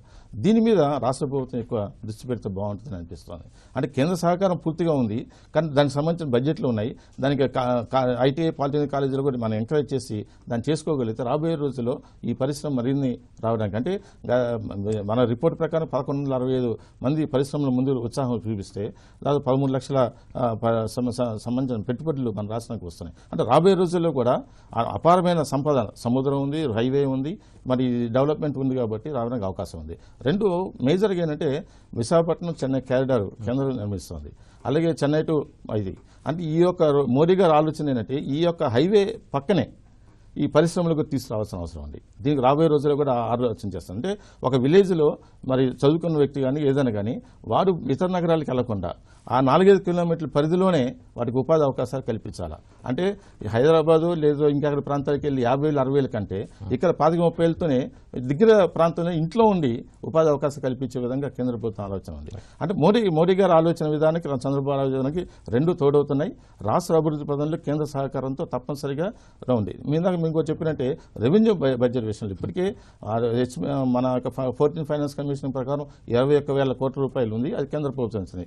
ఈ యొక్క బడ్జెట్ పెరిగినా కానీ ఇది ఫైనల్గా కేంద్ర ప్రభుత్వానికి రిపోర్ట్ అయిన తర్వాత రెవెన్యూ లోటు ఏదైతున్నా కానీ అది కేంద్రం తప్పనిసరిగా భరించడానికి సిద్ధంగా ఉంది. దానిలో మనకేం లేదు, దాని కమిట్మెంట్ కూడా ఉంది. అలాగే రాజధాని నిర్మాణ విషయంలో కానీ అంటే ఇక్కడ బడ్జెట్ అప్పటికే దాదాపు 10,000 కోట్ల రూపాయలు రాష్ట్రానికి ఇవ్వటం జరిగింది. రాజధాని నిర్మాణానికి 2,000 కోట్ల రూపాయలు కూడా ఇవ్వటం జరిగింది. మనకి 1,000 కోట్లు రాష్ట్ర బడ్జెట్లో వినాలి. అలాగే పోలవరం ప్రాజెక్టు విషయంలో 100% భరించడం ఒకటి, క్యాపిటల్ నిర్మాణం విషయంలో అంటే సీడ్ క్యాపిటల్ నిర్మాణం విషయంలో మరి కేంద్ర ప్రభుత్వం పూర్తి స్థాయిలో 100% నిర్మాణం చేస్తుంది. అలాగే రాజధానికి సంబంధించిన అంటే రాయలసీమ రాజధానికి ఎక్స్ప్రెస్ హైవే కూడా అంటే బహుశా ఈ 200 సంవత్సరాల కాలంలో భారతదేశంలో ఏ రాష్ట్రానికి ఇవ్వనని నిధులు మన ఆంధ్రప్రదేశ్ రాష్ట్రానికి express highway, long express highway కూడా రాయలసీమ రాజధాని ప్రాంతానికి రావడం. ఈ యొక్క హైవేస్ నిర్మాణం, హైవేస్ చుట్టుపక్కల పారిశ్రామిక అభివృద్ధి, అలాగే నిమ్స్ ప్రకాశం జిల్లాలో కూడా దానివల్ల కూడా అనేక 20 లక్షల కోట్ల రూపాయలు పెట్టుబడి మన ప్రకాశం జిల్లా దానికి రావాలి. కాబట్టి మోడీ గారి ఆలోచనలకి చంద్రబాబు క్రియాశీలత అంటే make in India, made in Andhra Pradesh ఈ యొక్క నినాదంతో చంద్రబాబు గారు ముందుకెళ్తున్నారు. డెఫినెట్గా ఈ బడ్జెట్ బేస్ చేసుకుని రాష్ట్ర అభివృద్ధి చెందులో ఎటువంటి సందేహం చెప్పవచ్చు. చర్చలో చిన్న విరామం తీసుకుందాం. విరామం తర్వాత మళ్ళీ చర్చ కొనసాగుతుంది. చర్చకు తిరిగి స్వాగతం. దినకర్ గారు, ఈ ఏడాది నుంచి జిఎస్టీ అమలు కాబోతుంది. ఇప్పటికే దానివల్ల నష్టం కూడా జరుగుతుందని చెప్పి ఆర్థిక మంత్రి అంచనా వేస్తున్నారు. అయితే కొన్ని శాఖలు, రెవెన్యూ ఎర్నింగ్ శాఖలు అయితే వాటికి నష్టం లోటును పూడ్చే విషయంలో ఎట్లాంటి జాగ్రత్తలు తీసుకోవాల్సి ఉంటుందంటారు? జిఎస్టీ అనేది ఏకీకృత పన్ను విధానం దేశం మొత్తం కూడా రావడం జరిగింది. జూలై నుంచి ఆల్మోస్ట్ అది దేశంలో మొత్తం అన్ని రాష్ట్రాల్లో కూడా దాన్ని కేంద్ర ప్రభుత్వ ఆధీనంలో పనిచేసేటటువంటి పరిస్థితి. కమర్షియల్ ట్యాక్సెస్ ఏవైతే ముఖ్యంగా మనకు వస్తాయో అది కేంద్ర పరిధిలోకి వెళ్ళిపోయిన తర్వాత అక్కడి నుంచి మళ్ళీ కన్జంప్షన్ బేసిస్ చేసుకొని రాష్ట్రానికి వెనక్కి కేంద్ర ప్రభుత్వం దగ్గర నుంచి మళ్ళీ రికవరీ చేసుకోవడం జరుగుతూ ఉంటుంది. అయితే ఇక్కడ ఒకటి ఇంపార్టెంట్ పాయింట్ ఏంటంటే మన స్టేట్ కన్జంప్షన్ స్టేట్ కాబట్టి మిగతా రాష్ట్రాల కన్నా కొంచెం ప్రభావం కొంతవరకు తక్కువగానే ఉండేటటువంటి అవకాశం ఉంది. అయితే ఆర్థిక వెసులుబాటు సరైనటువంటి సమయంలో కేంద్రం నుంచి ఆ డబ్బు ఏదైతే ఉందో జిఎస్టీ తాలూకు వెనక్కి రాకపోతే కొంత ఇబ్బంది ఉండేటటువంటి పరిస్థితి ఉంది. అయితే దానికి కూడా ఒక మెకానిజంని ఆల్రెడీ తయారు చేసుకోవడం జరిగింది. కేంద్ర రాష్ట్ర ప్రభుత్వాలు అనేక దఫాలు లాస్ట్ 6 months మీరు గమనించినట్లయితే 4-5 దఫాలు కూర్చోవటం, చిట్ట చివరిగా మొన్న ఒక అంగీకారానికి అందరూ రావడం జరిగింది. కాబట్టి ఆ షెడ్యూల్స్ ప్రకారం ఏ ఇబ్బంది లేకుండా కేంద్ర ప్రభుత్వం నుంచి ఆ అమౌంట్ రికవర్ అయిపోతే ఇబ్బంది లేకుండా కొంతవరకు ముందుకెళ్ళేటటువంటి అయితే ప్రాక్టికల్గా ఇది ఇంప్లిమెంటేషన్ చేసేటప్పుడు వచ్చేటటువంటి ఇబ్బందులు ఏవైతే ఉన్నాయో దానికి తగిన విధంగా చర్యలు తీసుకునేటటువంటి అవకాశమే ఉంటుంది. అయితే ఏ రాష్ట్రానికి ఏ పర్సెంటేజ్ ఎంత వస్తుందని చెప్పారు, అది ఒక అంశము. ఇంకోటి బడ్జెట్పై చర్చకు తిరిగి స్వాగతం. దినకర్ గారు, ఈ ఏడాది జూన్ నుంచి జిఎస్టీ అమలు కాబోతుంది, అలాగే లోటు కూడా ఉండబోతుందని చెప్పి ఆర్థిక మంత్రి యనమల చెప్తూ ఉన్నారు. ఇప్పటికే ఆర్థిక లోటుకు సంబంధించి కేంద్రం నుంచి రావాల్సిన నిధులు కూడా రాలేదు, కేవలం 2,000 కోట్లు మాత్రమే ఇచ్చినటువంటి పరిస్థితి. దీన్ని ఎట్లా పూడ్చుకోగలరంటారు? ముఖ్యంగా లోటుకి సంబంధించి 2 రకాలు. 2014-15 ఆర్థిక సంవత్సరానికి ఇప్పుడు వరకు ఉన్నటువంటి ఏదైతే 16,000 కోట్ల వరకు రాష్ట్ర ప్రభుత్వం లోటు ఉంది అని అప్పుడు ప్రకటించిన దానిలో ఏదైతే ఒక 6,000 కోట్ల వరకు దఫాలుగా రావటం జరిగింది. 9,700 కోట్లు మిగతాది రావాల్సిన దాన్ని మనం అడగటం జరిగింది. ఇంత మట్టికి దానికి సంబంధించి ఒక కొలిక్కి రాలేదు. అది తేవాల్సినటువంటి అవసరం కేంద్రం దగ్గర నుంచి బాధ్యత ఉంది. దాంతోపాటు ఇప్పుడు 14 ఆర్థిక సంఘం ఏదైతే 2015-16 నుంచి 2019-20 ఈ 5 సంవత్సరాల వరకు ఏదైతే రికమెండ్ చేసిందో 32% నుంచి 42% వరకు కేంద్ర పన్నుల్లో రాష్ట్రానికి బదలాయించేటటువంటి వాటా ఏదైతే ఉందో అది బదలాయించిన తర్వాత కూడా వచ్చేటటువంటి లోటు, రెవెన్యూ లోటు ఏ రాష్ట్రాలకు ఉంటుందో ఈ దేశంలో ఆ రాష్ట్రాలన్నింటికి కూడా ఆ లోటుని భర్తీ చేస్తారు అనేటటువంటి రికమెండేషన్ ఏదైతే ఉందో దేశంలో అన్ని రాష్ట్రాలకు వచ్చినప్పటికీ కూడా ఆంధ్రప్రదేశ్కి సంబంధించి ఇబ్బందికరమైనటువంటి పరిస్థితుల్లో ఊతం ఇచ్చేటటువంటి అంశమే అది. అయితే చాలా కీలకమైనటువంటి 2 అంశాలు. ఒకటి, ఈ మధ్యకాలంలోనే ఈ పన్నులకి సంబంధించి సముద్ర తీర ప్రాంతంలో ఉండేటటువంటి నాటికల్ మైల్స్ ఏదైతే దేశ పరిధిలోకి వస్తుందో ఇంతకుముందు కేంద్రానికి బదలాయించేటటువంటి ఆ పన్నుల్ని రాష్ట్రాలకి వాటాగా రావాలన్నప్పుడు ఒప్పుకోవడం జరిగింది కేంద్రం. అది ఒక ఆదాయపు వనరు రాష్ట్రానికి సంబంధించి. ఇంకోటి కీలకమైనది ఏంటంటే ఇదే 14 ఆర్థిక సంఘం రికమెండ్ చేసినటువంటి ఏదైతే గ్యాస్, పెట్రోలు ఏదైతే ప్రొడ్యూస్ అవుతుందో దాని నుంచి వచ్చే రాయల్టీల్లో రాష్ట్రాలకి షేర్ ఇవ్వాలనే దానికి ఇంతబట్టి కేంద్ర ప్రభుత్వం మాట్లాడలేదు. దాని మీద కూడా మాట్లాడాల్సినటువంటి అవసరం ఉంది. ఎందుకంటే ఆంధ్రప్రదేశ్కి సంబంధించి ఈ లోటు ఏదైతే ఉందో ద్రవ్య లోటు వీటికి కొంతవరకు ఊతం ఇచ్చేటటువంటి అంశాలు.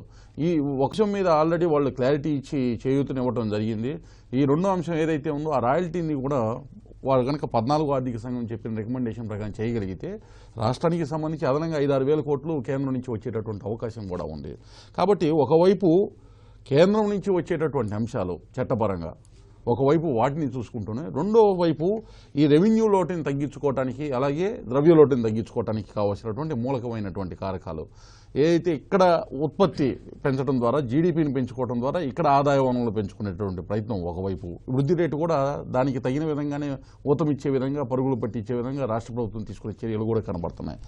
రెండో వైపు సాధ్యమైనంత వరకు కూడా ఇప్పుడు కొత్త బడ్జెట్ విధానం వల్ల కూడా ఏదైతే అప్పులకి సంబంధించి తీసుకునే దానిలో కొంతవరకు నియంత్రించుకునేటటువంటి విధంగా ఉంది అనేటటువంటిది చెప్పక తప్పదు. ఎప్పుడైతే అప్పులని మనం నియంత్రించుకోగలుగుతామో దాని మీద కట్టేటటువంటి వడ్డీని మనం తగ్గించుకోగలిగితే ఆ ఆర్థిక లోటు ఏదైతే ఉందో దాన్ని కూడా తగ్గించుకునేటటువంటి ప్రయత్నంలో ముందుకి వెళ్ళడం జరుగుతుంది. ఇప్పుడు ఈ బడ్జెట్లో కూడా 3% దాన్ని రెస్ట్రిక్ట్ చేసే విధంగా ఏదైతే ఉంది ద్రవ్య లోటు ఎఫ్ఆర్బిఎం చట్టానికి అనుగుణంగా కూడా తీసుకునేటటువంటి చర్యలు ఏవైతే ఉన్నాయో ఆర్థిక పురోగమ దృష్టి వైపు వెళ్ళేటట్టు విధంగా అన్ని రంగాల్లో కూడా సంతులిత సమతౌల్య వృద్ధికి ఊతమిచ్చేటటువంటి కనబడుతున్నటువంటి అంశాలు ఏవైతే ఉన్నాయో ఇప్పుడు ఈ బడ్జెట్లో సన్ రైజ్ స్టేట్ అని ఏదైతే అన్నామో ఆ సన్ రైజ్ స్టేట్ దేశానికి 2029వ సంవత్సరానికి దేశంలోనే మొదటి స్థానానికి రీచ్ కావడానికి తీసుకునేటటువంటి ఏదైతే ఉద్దేశం ఉందో ఆ ఉద్దేశానికి తగిన విధంగానే అడుగులు వేసేటటువంటి విధంగా కనబడుతుంది. ఏదైతే మొట్టమొదటి బడ్జెట్ ఈ గడ్డ మీద ప్రవేశపెట్టారో ఈరోజు నిజంగా ఈ గడ్డకి మంచి చేయాలి అనేటటువంటి ఉద్దేశం అన్ని రంగాల్లో కూడా ఉన్నటువంటి పరిమితులతో కూడినటువంటి నిధులు ఉన్నప్పటికీ కూడా సాధ్యమైనంత వరకు అన్ని రంగాల్ని ఊతమించే విధంగా, అలాగే కేంద్ర ప్రభుత్వం నుంచి వచ్చేటటువంటి నిధులకి సంబంధించి ఇందాక మనం ఒక పాయింట్ చూసుకోవాలి, వ్యవసాయానికి సంబంధించి కూడా లింకింగ్ ఆఫ్ ఉపాధి హామీ పథకాన్ని లింక్ చేస్తున్నాము అని ఇప్పుడు ఎప్పుడైతే కేంద్ర ప్రభుత్వం చెప్పిందో రేపు వృద్ధికి అది కూడా ఒక కారకము. మన రాష్ట్ర ఏదైతే ఆర్థిక వృద్ధికి చాలా కీలకమైనటువంటి కారకం. ఎందుకంటే ప్రీవియస్ ఇయర్ లాస్ట్ ఇయర్ మీరు చూసినట్టయితే దేశంలోనే అత్యధికంగా ఉపాధి హామీ పథకంకు సంబంధించినటువంటి నిధుల్ని తెచ్చుకొని వర్క్స్కి లింకింగ్ చేసుకున్నటువంటి రాష్ట్రము ఆంధ్రప్రదేశ్ అనేది స్పష్టంగా కనపడింది. ఇళ్లకి సంబంధించి కూడా ఒక పాయింట్ ఇందాక 10 lakhs హౌసెస్ సంబంధించి కూడా ఇక్కడ కేంద్ర రాష్ట్ర సమన్వయంతో చూసుకున్నటువంటి విధంగానే దాని ప్రకటన రాయడం జరిగింది. ఆల్రెడీ 2 లక్షల ఇళ్ళు గ్రామీణ అభివృద్ధి శాఖ మంత్రి వెంకయ్య నాయుడు గారు మనకి ఆల్రెడీ ఇంతకుముందు ఇచ్చారు. ఈ రాబోయే 2 సంవత్సరాల్లో కూడా మోడీ గారు కూడా దేశవ్యాప్తంగా కూడా ఇళ్ళు లేనటువంటి వారికి ఇళ్ళు ఇవ్వాలనేటటువంటి ఒక సంకల్పాన్ని గత బడ్జెట్లో వ్యక్తపరిచారు. ఈ 2 లక్షల ఇళ్ళు ఇచ్చింది గత బడ్జెట్కి సంబంధించి. రాబోయే ఈ బడ్జెట్కి కానీ నెక్స్ట్ బడ్జెట్లో స్టేట్కి ఏంటంటే డిపార్ట్మెంట్ వైజ్ చేసినటువంటి అలొకేషన్స్ నుంచి మనం రాబట్టుకునేటటువంటి అవకాశం ఉంది. కేంద్రం నుంచి రాబట్టుకునేటటువంటి అవకాశం ఉన్నటువంటి వరకు రాబట్టుకోవటం, మిగతా ఈ కేటాయింపులు బడ్జెట్లో కేటాయింపులు అనేవి అవసరానికి సంబంధించి కేటాయింపులు చేసుకోవడం ప్రాధాన్యత క్రమంగా పెంచుకునేటటువంటి అవకాశం కూడా ఉంది. మీరు గమనించినట్లయితే చాలా శాఖలకి సంబంధించి మీరు గమనించండి, దేశంలో ఏ రాష్ట్రంలో లేని విధంగా కేటాయింపులకు మించి ఖర్చు పెట్టింది ఆంధ్రప్రదేశ్లో మీకు చాలా శాఖలు మీకు కనబడతాయి. కాబట్టి ఏదైతే 10 లక్షల ఇల్లు నిర్దేశించుకుంది అది తప్పనిసరిగా దాని వైపు ఆబ్జెక్ట్ వైపే అడుగులు వేయడం జరుగుతుంది. అంటే ఈసారి అంటే గతంలో కేటాయించినప్పటికీ కూడా కొన్ని ఖర్చు చేయని శాఖలు కూడా ఉన్నాయి.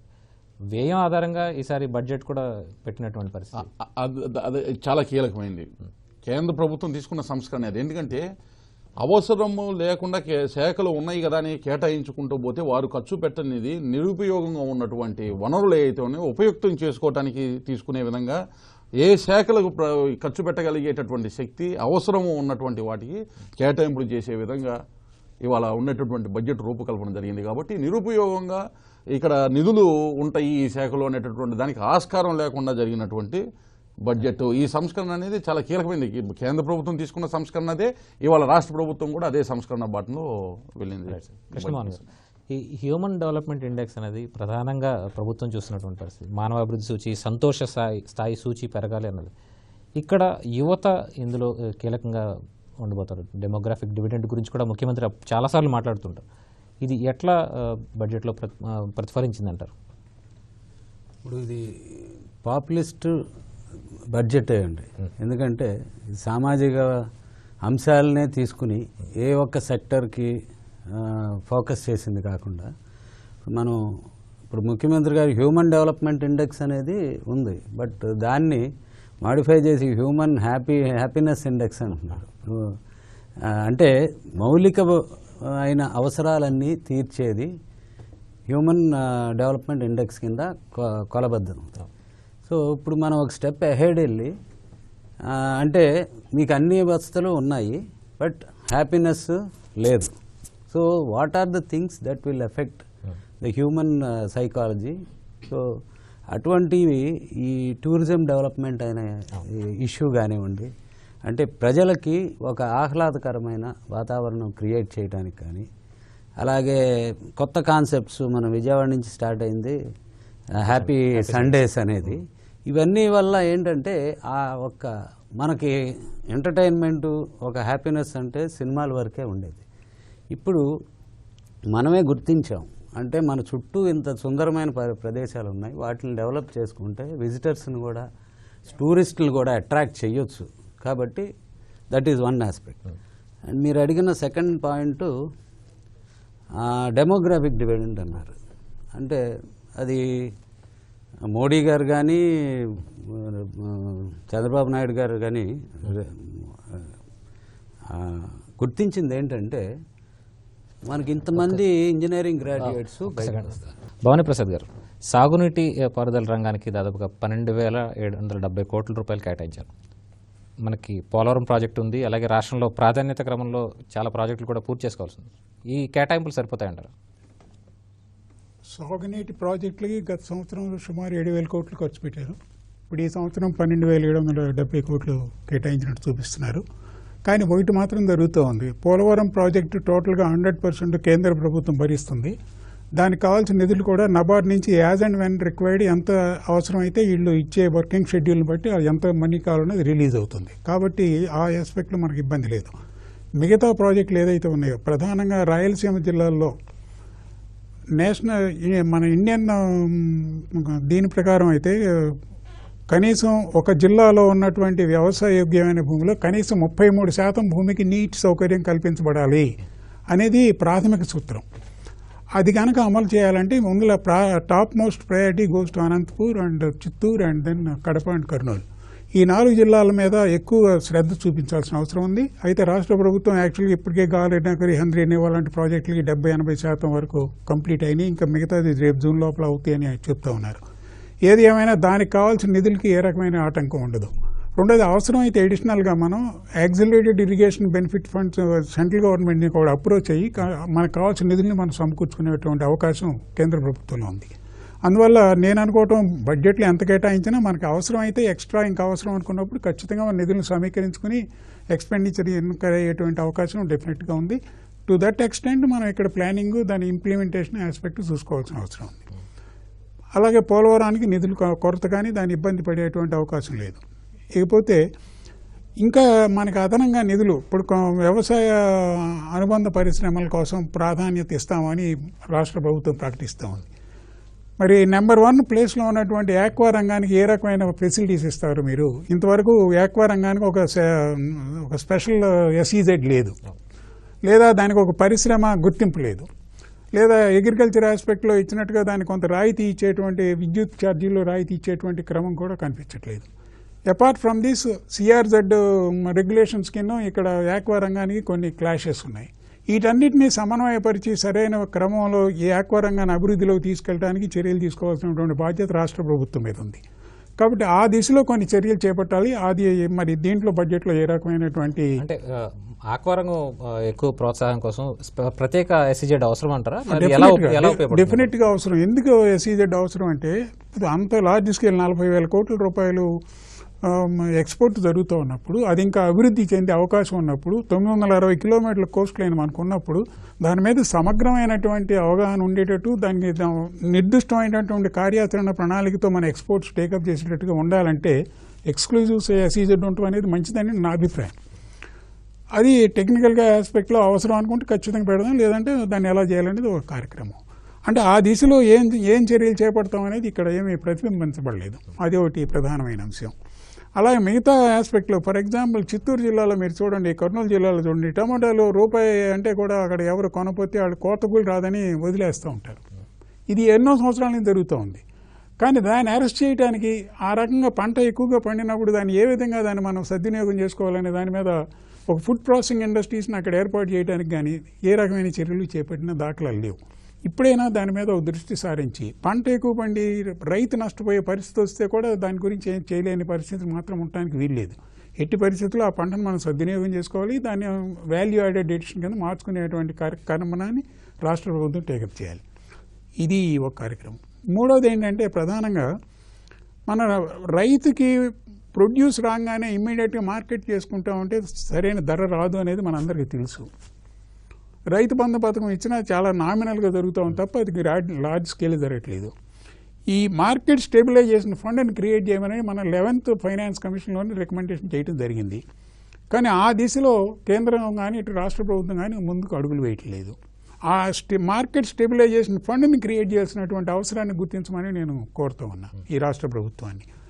అలాగే ఈ మధ్య దళార వ్యవస్థను రద్దు చేసి ఈ అటు ప్రొడ్యూసర్స్ కోఆపరేటివ్స్ అటు కన్స్యూమర్ కోఆపరేటివ్ సొసైటీకి అనుసంధానం ఏర్పరిచే విధానంగా దాని మీద ఎక్కువ దృష్టి సారించి ఎక్స్టెన్సివ్గా పనిచేయాల్సినటువంటి అవసరం ఈ మార్కెటింగ్ వ్యవస్థకు ఉంది.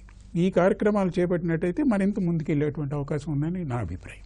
శ్రీనివాస్ గారు, ఈ మొన్న ఇటీవల మోడీ గారు కూడా, ప్రధాని మోడీ కూడా మధ్యతరగతి సంక్షేమం గురించి ప్రస్తావించారు. ఇప్పుడు ఆర్థిక మంత్రి యనమల రామకృష్ణ కూడా మధ్యతరగతి మీద ఎక్కువ ఫోకస్ పెట్టాలని చెప్పి ఆయన ప్రసంగంలో కూడా పేర్కొన్నారు. దీన్ని మీరు ఎట్లా చూస్తారు? ఆయా రంగాలకి, అంటే సంక్షేమ రంగాలకి ఎలాంటి పెద్దపీట వేసిందంటారు ప్రభుత్వం?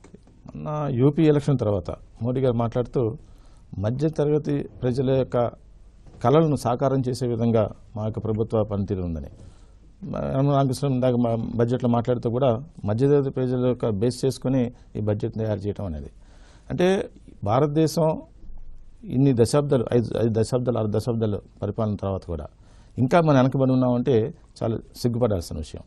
మోడీ 2014 నుంచి ఇప్పుడు దాకా జరిగిన ఎన్నికల్లో ఏ రాజకీయ పార్టీ నిర్ణయం తీసుకుని ఎన్నికలు ఓరియంటెడ్గా ఉంటాయి. 2014 తర్వాత భారతదేశ యొక్క ప్రజల యొక్క దృక్పథం మారింది. అభివృద్ధి పథంలో నడిపించడానికి అనుకూలంగానే వీళ్ళ ఆలోచన విధానం ఉంది. అంటే ఇప్పుడు దాకా జరిగిన ఎన్నికలు నెగిటివ్ సెన్స్తో ఓటు జరుగుతుంది. 2014 తర్వాత భారతదేశ ప్రజల్లో ఓటింగ్ అభివృద్ధి, ఎవరైతే అభివృద్ధి నడపడానికి అవకాశం ఉందో వాళ్ళ నాయకత్వాన్ని నమ్మే ఓటేయడం జరిగింది.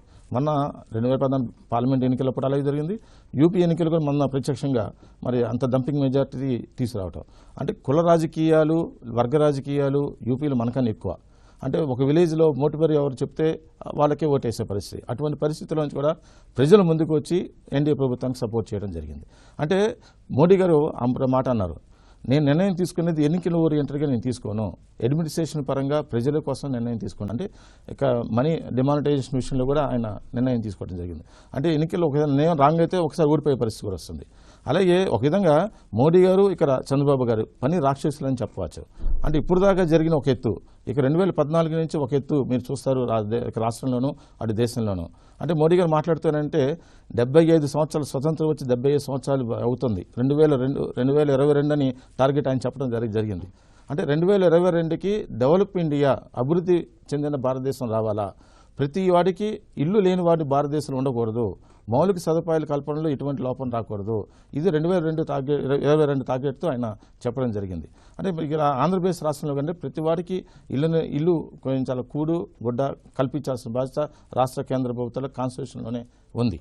కాబట్టి 2022కి ఇల్లు నిర్మాణం అందరికీ ఇచ్చేటట్టుగా, అలా గ్యాస్ విషయంలో కానీ కంట తడి పెట్టకుండా మహిళలు వంట చేయడం కుదరదు. కాబట్టి వాళ్ళకి గ్యాసు కట్టెలు పోయి కాకుండా గ్యాస్తో తీసుకురావాల్సిన, అంటే ఈ విజన్తోనే చేయటం జరిగింది. యనమల రామకృష్ణ గారు కూడా బడ్జెట్లో మాట్లాడుతూ మధ్యతరగతి, సామాన్య మధ్యతరగతి ప్రజల యొక్క కళలు సాకారం చేసే విధంగా ఈ రాష్ట్ర కేంద్ర ప్రభుత్వాలు ఆలోచన చేస్తున్నాయి. కాబట్టి కేంద్ర ప్రభుత్వ సహకారంతో, ఇంతకు మీరు ప్రతి దానిలోనూ కేంద్ర సహకారం లేకపోతే రాష్ట్రాలు అభివృద్ధి చెందవు. ఫెడరల్ సిస్టంలో కూడా కేంద్రం ఎలకేషన్స్ ఇవ్వాల్సిన అవసరం ఉంది. కాబట్టి రాష్ట్రంలో ప్రత్యేక దృష్టి ఆంధ్రప్రదేశ్ రాష్ట్రం మీద ఉంది. కాబట్టి వెంకయ్యనాయుడు గారు కూడా కేంద్రంలో ఉన్నారు. కాబట్టి మోడీ గారు కూడా సహకారం ఏదడితే అది ఇవ్వడానికి సిద్ధంగా ఉన్నారు. కాబట్టి రాబోయే రోజుల్లో ఆంధ్రప్రదేశ్ రాష్ట్రం అభివృద్ధి ప్రజలు ఎటువంటి సందేహం లేదు. ఇందాక మీరు చెప్పినట్టు రెవెన్యూ లోటు విషయంలో కానీ, ద్రవ్య లోటు విషయంలో కానీ ప్రతిదీ కేంద్రం రూపాయి మనకి ఏ విధంగా ఇక్కడి నుంచి లెక్కలు వెళ్తున్నాయి అన్ని చూసిన తర్వాత ఆ బడ్జెట్ మనకి అలర్ట్ చేయడానికి అవకాశం ఉంటుంది. కాబట్టి రాబోయే రోజుల్లో ఎట్టి పరిస్థితుల్లో ఆంధ్రప్రదేశ్ రాష్ట్ర అభివృద్ధి పథకాలను నడిపించడానికి వీలుగా ఈ బడ్జెట్ ఉందని మనం చెప్పవచ్చు. మురళీకృష్ణ గారు, ప్రధానంగా పరిశ్రమలకు కానీ వాణిజ్య రంగాలకు కానీ ఈ కేటాయింపులు ఎలా ఉన్నాయని మీరు భావిస్తారు? వీటి ప్రోత్సాహానికి ప్రభుత్వం పూర్తిగా ప్రాధాన్యం ఇచ్చిందనుకుంటున్నారా? డెఫినెట్గా ఇండస్ట్రీ సెక్టార్కి వచ్చేసరికి ఆల్మోస్ట్ 2000 కోట్లు, 2086 కోట్లు అనుకుంటా అలౌట్ చేయటం నిజంగా అది లాస్ట్ ఇయర్తో కంపేర్ చేస్తే గ్రోత్ బాగానే ఎక్కువగా అలర్ట్ చేసినట్టు కనపడుతున్నారు. ఇంకా మనం చూస్తాం ఈజ్ ఆఫ్ డూయింగ్ బిజినెస్లో ఆల్మోస్ట్ మన 98.5%కి మనం ఇండియాలో నెంబర్ 1గా రావడం కూడా జరిగింది. అట్లా ఎంఎస్ఎంఈ సెక్టార్ కూడా ఆల్మోస్ట్ 125 crores, అంటే సిక్ అయిన యూనిట్స్ కోసం కూడా ఒక 125 crores అలాట్ చేయటం మనం చూస్తున్నాం. యాక్చువల్గా అదొక మంచి పరిణామం.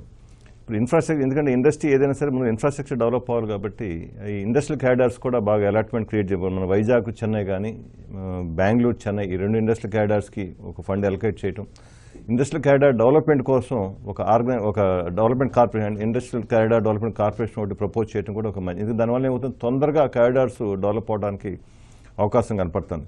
అట్లా స్టేట్ హైవే చూసినా కూడా ఆల్మోస్ట్ మనకి ఈ కమింగ్ ఇయర్లో ఆల్మోస్ట్ 1000 kilometers ఒక స్టేట్ హైవేస్, అంటే సింగిల్ లైన్ స్టేట్ హైవేస్ని 2 laneగా కన్వర్ట్ చేయడం కూడా ఒక మంచి పరిణామాన్ని ఇవన్నీ పాజిటివ్గా కనపడతాను నాకు రాబోయే ఇండస్ట్రీస్ వాటి కూడా. అట్లా ఫుడ్ పార్క్స్ ఇందాక వారు చెప్పారు యాక్చువల్గా ఫుడ్ ఇండస్ట్రీ కోసం అనంతపూర్ వీటిలో కూడా టమాటాస్ అన్ని కూడా నిజంగా ఎప్పటి నుంచో మనం చూస్తూ ఉన్నాం.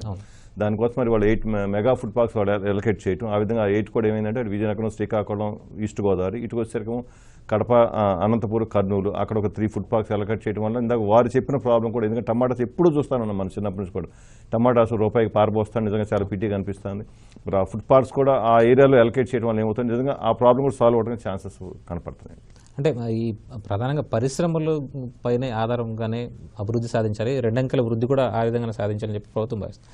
అయితే ఆ పరిశ్రమల కోసం మౌలిక సదుపాయాల కల్పన విషయంలో ఎట్లా ఉందంటారు? ఈ బడ్జెట్లో కేటాయింపులు ఎలా ఉన్నాయి? ఓవరాల్గా కేటాయింపులు అదే ఇందాక నేను చెప్పినట్టుగా ఇప్పుడు మనకి అది స్టేట్ హైవేస్ ఇంప్రూవ్ చేయడం కానీ, ఇప్పుడు ఎయిర్పోర్ట్స్ కూడా చూస్తే ఏమవుతుందంటే తిరుపతి కానీ, విజయవాడ కానీ, విశాఖపట్నం ఇవన్నీ కూడా ఇంటర్నేషనల్ ఎయిర్పోర్ట్స్కి కావాల్సిన ల్యాండ్ పూలింగ్ అంతా కూడా జరగటం. ఆ ల్యాండ్ పూలింగ్ ఎందుకంటే ఏ ఎయిర్పోర్ట్ డెవలప్ అవ్వాలన్నా ల్యాండ్ పూలింగ్ స్టేట్ గవర్నమెంట్ చేయాల్సి వస్తుంది. ఎయిర్పోర్ట్ అనేది సెంట్రల్ గవర్నమెంట్ కన్స్ట్రక్ట్ చేస్తుంది కాబట్టి ల్యాండ్ పూలింగ్ ప్రక్రియ కూడా టోటల్గా అన్ని ఎయిర్పోర్ట్స్ కూడా టోటల్గా కంప్లీట్ చేయడం. ఇప్పుడు ఎయిర్పోర్ట్స్ కూడా అన్ని పురోగతి చెందుతున్న ప్రతి ఎయిర్పోర్ట్, ఎందుకంటే ఇండస్ట్రీకి ఎయిర్పోర్ట్ కూడా చాలా లింక్ ఉందండి. ఎందుకంటే కనెక్టివిటీ చాలా ఇంపార్టెంట్ ఫ్యాక్టర్. అక్కడ కూడా ఒకప్పుడు మన స్టేట్లో ఎయిర్పోర్ట్గా ఆ దశగా లేదు. మరి గత 1.5 yearలో చూస్తే కనుక అన్ని ఎయిర్పోర్ట్స్ కూడా ఆల్మోస్ట్ గ్రోత్ అనేది చాలా ప్యాసింజర్ గ్రోత్ చూసిన చాలా ఎక్కువ కనపడుతుంది. ఇన్ఫ్రాస్ట్రక్చర్ కూడా బాగా డెవలప్ అయింది. అటు స్టేట్ హైవేస్, మరి ఇండస్ట్రియల్ కారిడార్స్, ఈ లింకింగ్ అన్నింటిలో వల్ల ఏమవుతుంది, ఇండస్ట్రీ డెఫినెట్గా గ్రోత్ అనేది కనపడుతుంది నేను అనుకుంటున్నాను. యాక్చువల్గా సాంబశివరావు గారు, సమ్మిళిత అభివృద్ధి అజెండాగా బడ్జెట్ సాగిందనుకుంటారా? మీ అభిప్రాయం ఏంటి? డెఫినెట్గా అండి, మన సీఎం గారు అభివర్ణించినట్టుగా ఇది ఇన్నోవేటివ్గాను ఉంది. I will explain why it is innovative and బ్యాలెన్స్డ్గాను ఉంది డెఫినెట్గా, అండ్ ఇట్స్ ఆల్సో ప్రోగ్రెసివ్. ఈ 3 అంశాలను మనం విశ్లేషిస్తే, ఒకటి ఇన్నోవేషన్ అని ఎందుకు అంటున్నానంటే వరల్డ్ వైడ్ టెర్మినాలజీని, స్టాండర్డైజ్డ్ బడ్జెటింగ్ ప్రాసెస్ని ఇంట్రడ్యూస్ చేశారు ఫస్ట్ టైం. ఉదాహరణకి ఇంతకుముందు మనం ప్రణాళికేతర అని చెప్పేసి 2 పద్ధతులుగా రాసేవాళ్ళం. దాంట్లో చాలా రకాల కన్ఫ్యూజన్ ఉండేది. ఏది ప్రణాళిక, ఏది ప్రణాళికేతర, ఏది అప్పు, ఏది రెవెన్యూ. ఈ కన్ఫ్యూజన్ అంతా తీసేయడం కోసం ఏం చేశారంటే, ఇప్పుడు రెవెన్యూలో నుంచి మీరు వ్యయమా లేదంటే క్యాపిటల్ వ్యయమా, రెవెన్యూ స్పెండింగా, capital spending can be borrowed from anywhere from anybody. ఆ వెసులుబాటు వస్తుంది మనకి. రెవెన్యూ స్పెండింగ్లో మీరు ఎంత చేయగలుగుతున్నారు, ఎంత రెవెన్యూ ఉంది, ఎక్స్పెక్టేషన్స్కి రియాలిటీకి గ్యాప్ ఏదన్నా ఉంటే దాన్ని ఎలా అడ్జస్ట్ చేయబోతున్నారు అంటే ఒక యూనిఫామ్ టెర్మినాలజీని తీసుకురావడం కోసం ట్రై చేశారు, అంటే మొత్తం ఓవరాల్ ప్రాసెస్లో. రెండోది నాకు ఎక్కడ కనిపించిందంటే, ఇంతకుముందు మనం సబ్ ప్లాన్ అనే టెర్మినాలజీ వాడేవాళ్ళం. సబ్ ప్లాన్ అంటే once it is approved it is cut off from the main stream లాగా. ఇప్పుడు అలా కాదు, it's an integral part of the main budget, it's only A component అంటున్నారు. అంటే ఓవరాల్ బడ్జెటరీ రిసోర్సెస్ మీకు పెరిగినప్పుడు, మీరు అనుకున్న ఎక్స్పెక్టేషన్స్లో నుంచి రెవెన్యూస్ కానీ ఇంకోటి కానీ పెరిగినప్పుడు ఈ కాంపోనెంట్స్ కూడా ఆటోమేటిక్గా ఆ పర్సంటేజ్ వర్తించే అవకాశం ఉంటుంది. ఇవి I think it's a 2 changes, the way they are thinking about budgeting is definitely innovative. ఇక రెండోది, మనం ఏం కోరుకున్నాం, సంక్షేమాన్ని బలోపేతం చేస్తూ, అభివృద్ధిని ప్రోత్సహిస్తూ, అభివృద్ధి ద్వారా వచ్చే ఎక్స్ట్రా డబ్బుల్ని మళ్ళీ కొంత అభివృద్ధి కోసం, కొంత సంక్షేమం కోసం వెచ్చించాలి. అదే కదా, అది గవర్నమెంట్ బాధ్యత ఫండమెంటల్లీ. తెలుగుదేశం పార్టీ, తెలుగుదేశం ప్రభుత్వం దానికి కట్టుబడి ఉంది. చాలాసార్లు ముఖ్యమంత్రి గారు నాకు రెండు కళ్ళులాగా, నేను సంక్షేమం నాకు ఎంత ఇంపార్టెంటో అభివృద్ధి కూడా నాకు అంతే ఇంపార్టెంట్ అని మాట్లాడుతుంటారు. దాన్ని సాకారం చేసుకోవాలంటే ఇక్కడ చాలా డెసిషన్స్, చాలా మాటలు, చాలా ఐటమ్స్ని వాళ్ళు ప్రస్తావించారు.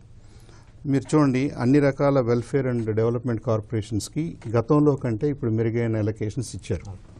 పైగా ఖర్చు చేస్తేనే మళ్ళీ మీకు నెక్స్ట్ ఎలకేషన్స్ అనే ఒక హింట్ కూడా ఇచ్చారు. So everybody has to spend it legally. రెండోది, ఇటు డెవలప్మెంట్ వైపుకి వస్తే, ఇప్పుడు మురళీ గారు చెప్పినా కానీ, పెద్దలు ఎవరు చెప్పినా కానీ, దానికి కావాల్సినటువంటి రోడ్ మ్యాప్ని, ప్రణాళికని, బేసిక్ ఇన్ఫ్రాస్ట్రక్చర్ని క్రియేట్ చేయడానికి మొగ్గు చూపారు. ప్రతి గ్రామాన్ని మండల హెడ్ క్వార్టర్స్తో కలపాలి, కంపల్సరీ తార్ రోడ్లు లాంటివి వేయాలి.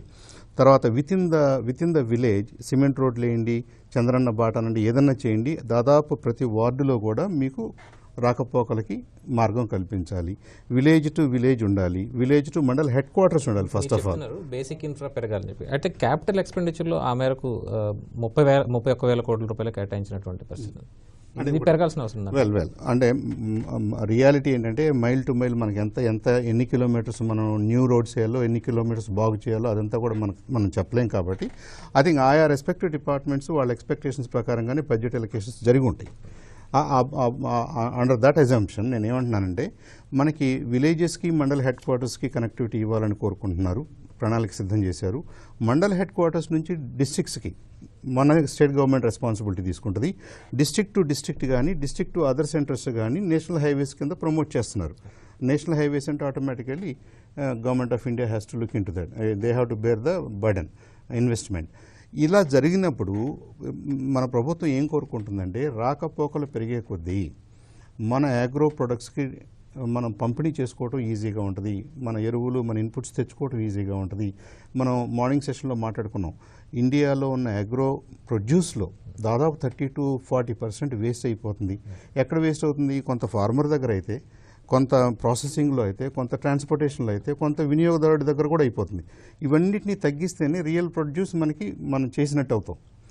ఇవన్నీ జరగాలంటే ఫండమెంటల్గా మీకు లాజిస్టిక్స్ని మనం ఎన్హాన్స్ చేసుకోవాలి. లాజిస్టిక్స్ అనగానే ఫస్ట్ మనకు వచ్చేది ట్రాన్స్పోర్టేషన్, ఈ రోడ్లు, వ్యవహారం, ఈ లింకులు, ఇవన్నీ కూడా దాన్ని అభివృద్ధి చేయాలని చెప్పేసి కోరుకున్నారు. నెంబర్ 2, మనం ధాన్యం విషయంలో పండిస్తున్నాము, ప్రాసెస్ చేయగలుగుతున్నాము, ఎంతో కొంత మినిమం సపోర్ట్ ప్రైస్ ఆ విషయాలు వేరే అట్టు పెడితే మనం అంత నష్టపోవటం లేదు. వేరే ఫిషరీస్లో వాళ్ళు బాగానే ప్రాసెస్ చేయగలుగుతున్నారని ఒప్పుకున్నాం. మనకి లేకుండా కనపడినటువంటి రంగం వచ్చేసి హార్టికల్చర్ మీదే థ్రస్ట్ ఎక్కువ పెట్టింది బడ్జెట్. మీరు గమనించండి, లాస్ట్ మనకు 30% ఉంది, దాన్ని మనం గణనీయంగా పెంచాలి, దానికి కావాల్సిన ఏర్పాట్లన్నీ మేము చేస్తామని సీఎం గారు స్వయంగా ఇందాక బ్రీఫింగ్లో కూడా మాట్లాడుతున్నారు. అంటే ఆయన మాట్లాడిన 5-10 నిమిషాల్లో కూడా హార్టికల్చర్ గురించి ఎక్కువగా మాట్లాడారు. That is thrust of this government అని మనం అర్థం చేసుకోవాలి. అక్కడ మనం ఎక్కువ చేయగలిగింది ఉంది, చేయాల్సింది ఉంది. డెఫినెట్లీ అది ఒక మంచి పరిణామం నేను అనుకుంటున్నాను. అలాగే డాక్టర్ భవానీ ప్రసాద్ గారు మాట్లాడినట్టు ఇందాక ఫిషరీస్ విషయంలో కానివ్వండి, ప్రాసెసింగ్ విషయంలో కానివ్వండి, మనకి 970 కిలోమీటర్స్ కోస్టల్ ఇది ఉన్నప్పుడు I think we should leverage that. దాన్ని R&D ఫెసిలిటీస్ పెంచుకోవటం వల్ల, ప్యాకింగ్ అండ్ డిస్ట్రిబ్యూషన్ మెకానిజమ్స్ని పెంచుకోవటం వల్ల, మనం ఫుడ్ విషయంలో we want to be gateway to the world అని అన్నాం. నిజంగా it should start with probably fisheries. మనకి అక్వా ప్రోడక్ట్స్ తోటి స్టార్ట్ అయితే ఇంకా చాలా బాగుంటుంది. ఆ ఏరియాకి థ్రస్ట్ ఇవ్వాల్సిన అవసరం ఉంది.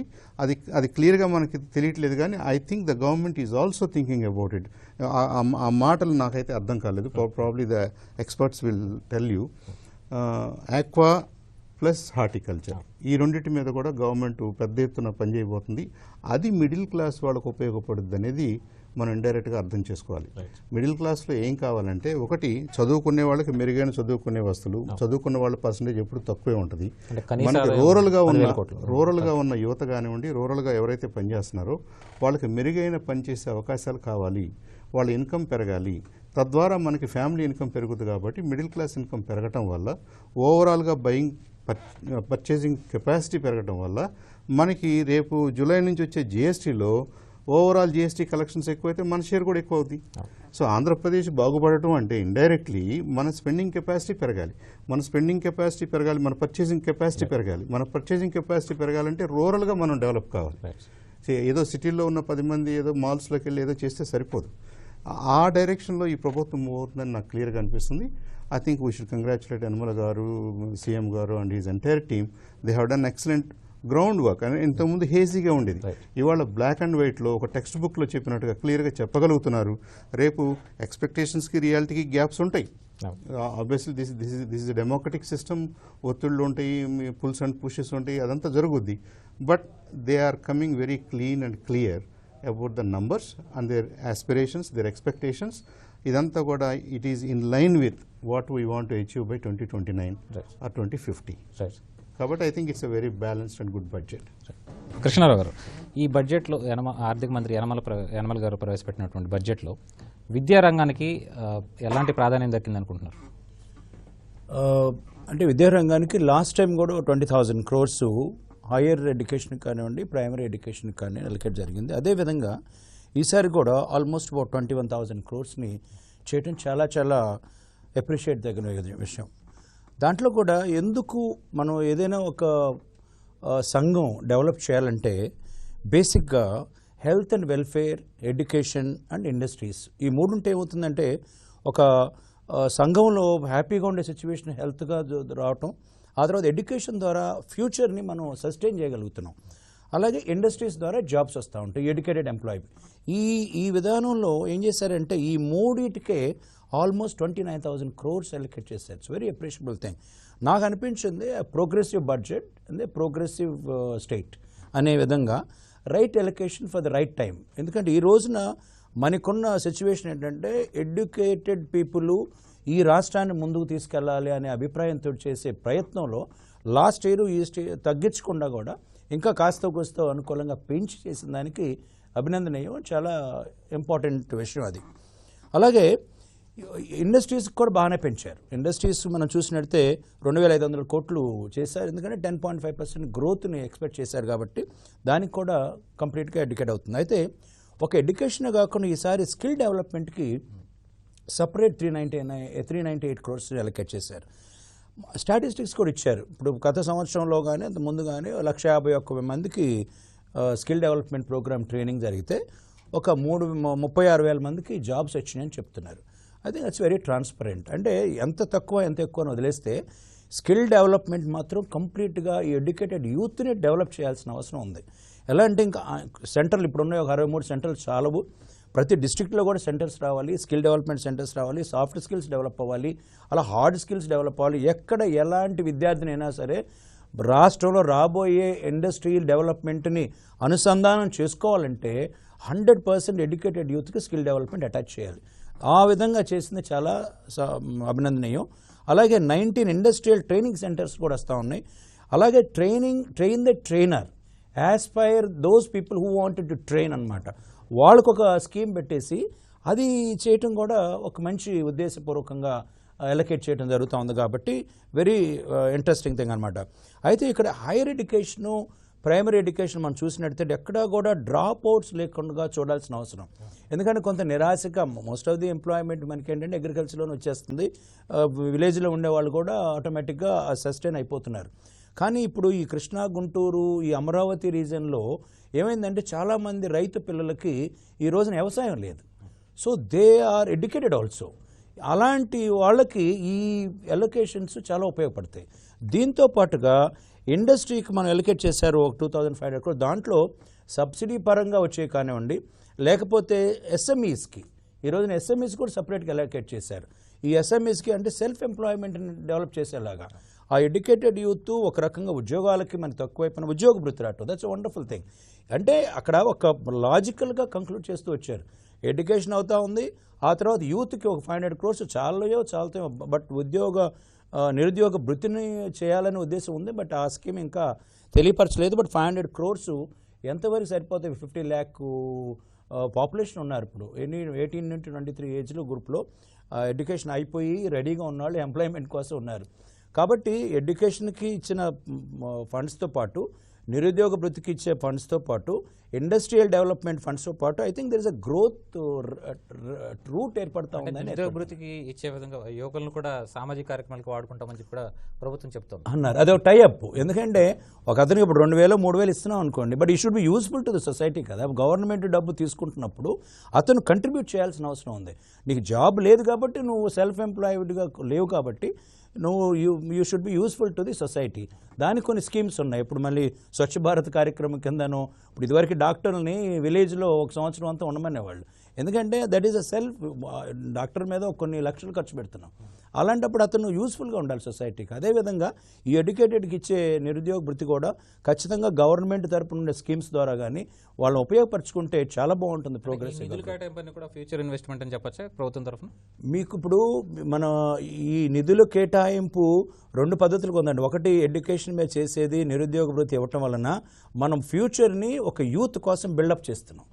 బిల్డప్ చేస్తూ రెండోది స్కిల్ డెవలప్మెంట్ మూలంగా యూత్ని ఫ్యూచర్ కోసం డెవలప్ చేస్తున్నాం. సో 2 కూడా విషయాలు అనుసంధానంలో వెళ్ళే పద్ధతిలో మనం చేస్తున్నారు కాబట్టి ఎలొకేషన్స్ ఖచ్చితంగా మంచి పద్ధతిలో ఉపయోగపడతాయి అనేది నేను అనుకుంటున్నాను. ఎందుకంటే ఈ రోజున నువ్వు ఆపుదామనో ఆగలేని పరిస్థితి. ఎందుకంటే ఇండస్ట్రీస్ మీరు చూశారు కదా, ఈ సమ్మిట్లో జరిగిన దాన్ని బట్టి lot of people are interested to start business in Andhra Pradesh, ease of doing business గురించి కానివ్వండి. అలాంటి పరిస్థితిలో ఖచ్చితంగా వీళ్ళు ఎడ్యుకేటెడ్ యూత్ని గ్రాస్ చేసేసి వాళ్ళు స్కిల్ డెవలప్మెంట్ చేయగలిగితే ఈ ఇచ్చిన నిరుద్యోగ భృతి కానివ్వండి, ఎలకేటెడ్ ఫండ్స్ కానివ్వండి, మెయిన్గా మనకేంటంటే ఇంగ్లీష్ స్పీకింగ్ స్కిల్స్ చాలా తక్కువ. మనకి తెలుగులో మాట్లాడటం కాకుండా ఇంటర్నేషనల్ లెవెల్లో మనం కమ్యూనికేట్ చేయగలగాలి టెక్నాలజీని ఉపయోగించుకొని.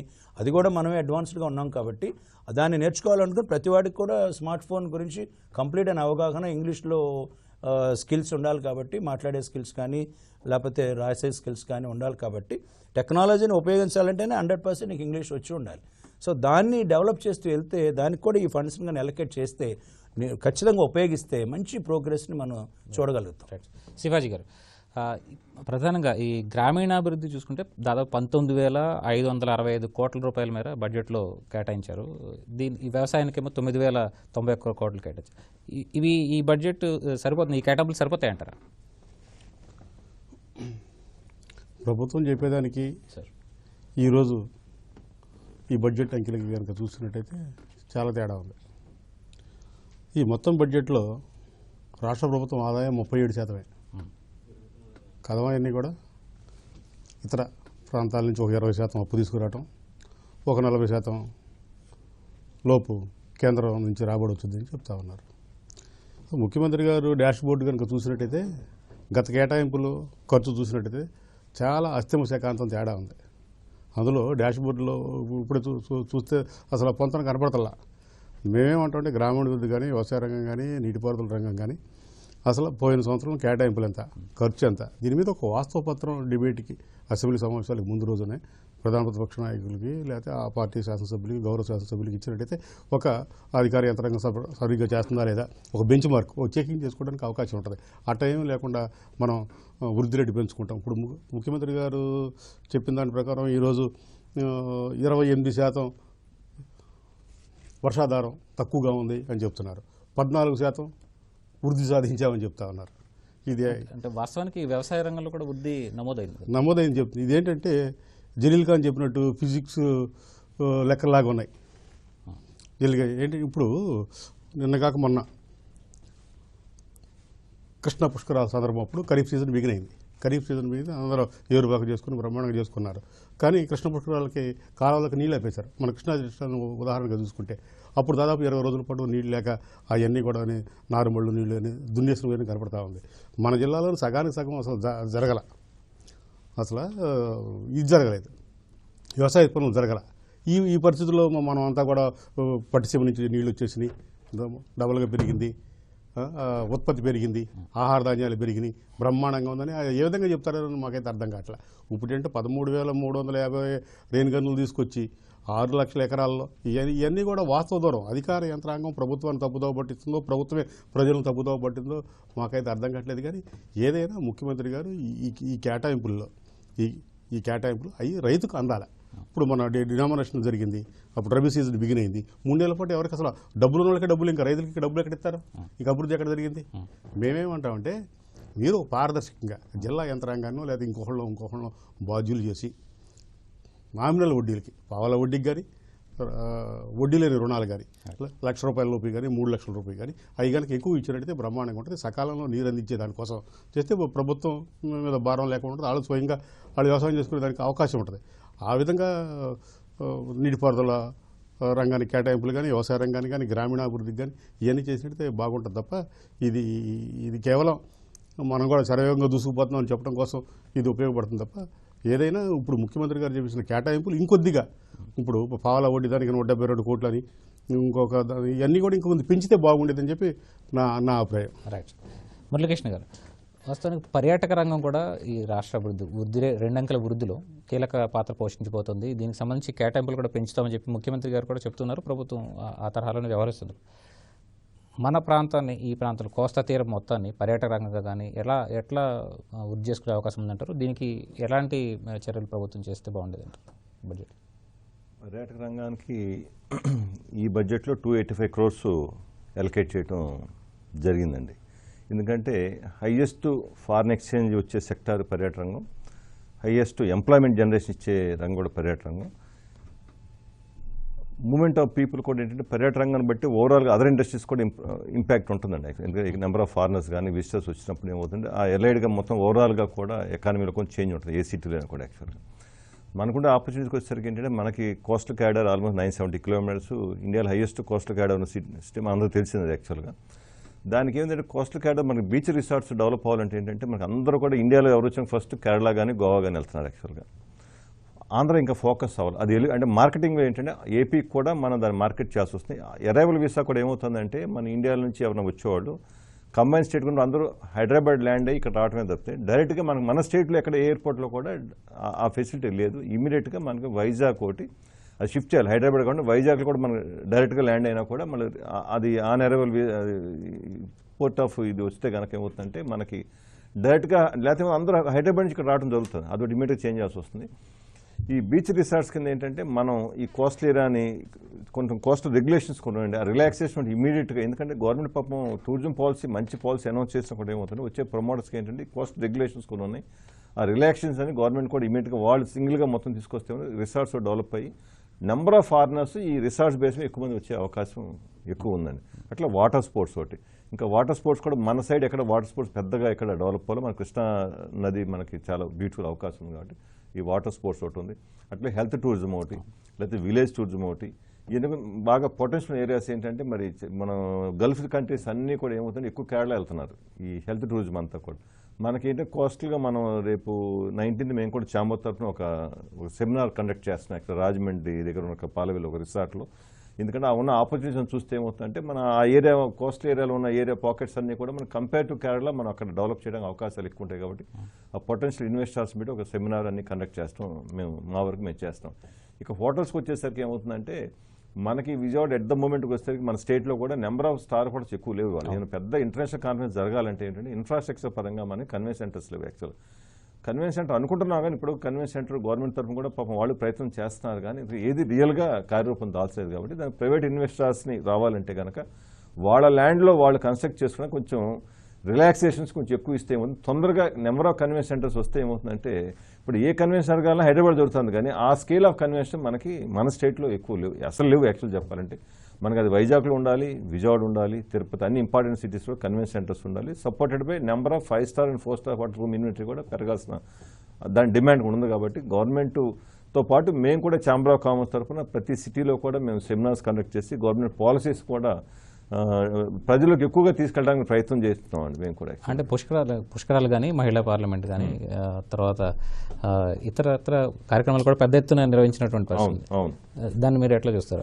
డెఫినెట్గా చాలా పాజిటివ్. అంటే ఉన్న ఇన్ఫ్రాస్ట్రక్చర్లో గవర్నమెంట్ వాళ్ళు అంత బ్రహ్మాండంగా చేయడం చాలా గొప్ప విషయం. యాక్చువల్ కన్వెన్షన్ సెంటర్ లేకపోయినా కూడా మన మహిళా పార్లమెంట్ నిజంగా వండర్ఫుల్ ఈవెంట్. యాక్చువల్ మన ఇబ్రహీంపట్నం దగ్గర వాళ్ళు టెంపరీగా చేసి అంటే ఏమీ లేకపోయినా కూడా ఓకే గవర్నమెంట్ వాళ్ళు వాళ్ళ ప్రయత్నంగా వాళ్ళు చేసి నిజంగా ఒక వండర్ఫుల్గా చేస్తున్నారు.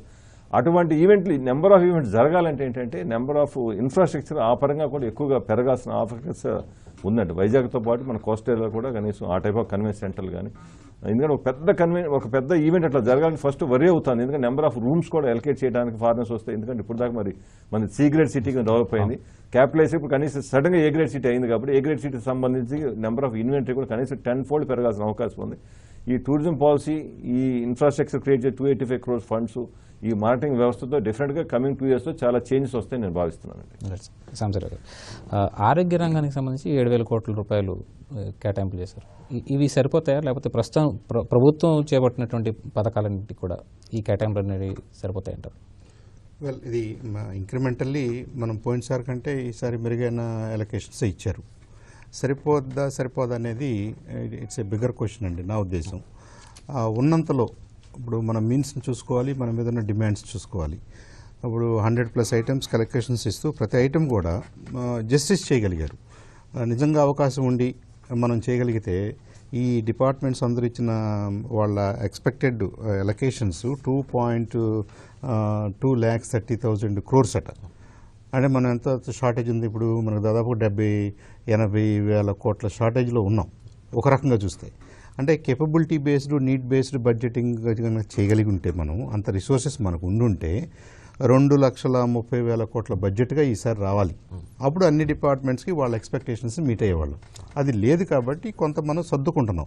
ఈ సర్దుకోవడంలో కూడా జస్టిస్ చేయాలి, అందరికీ సమానంగా న్యాయం చేయాలి. అలా మాట్లాడితే మీరు విద్యారంగం కానివ్వండి, వైద్య రంగం కానివ్వండి, హౌసింగ్ కానివ్వండి, ఇవి fundamental needs for every one.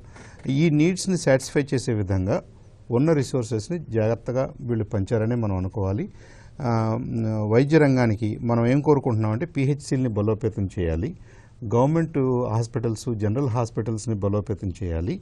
ఉన్న డబ్బుల్ని ఏదో మన ఎన్టీఆర్ ఆరోగ్య స్కీమ్ కింద ప్రైవేట్ హాస్పిటల్స్కే కాకుండా ఎక్కడైతే మనకి ఇన్ఫ్రాస్ట్రక్చర్ ఉందో, ఎక్కడైతే మనకి నిపుణులు ఉన్నారో వాటిని ఇంకొద్దిగా బలోపేతం చేయడం వల్ల మనకి ఒక కాంపోనెంట్ అంటే ఇన్ఫ్రాస్ట్రక్చర్ కాంపోనెంట్ ఖర్చును మనకు తగ్గుద్ది, హ్యూమన్ రిసోర్సెస్ ఖర్చు మనకు తగ్గుద్ది, ఆపరేటివ్ కాస్ట్లే ఉంటాయి.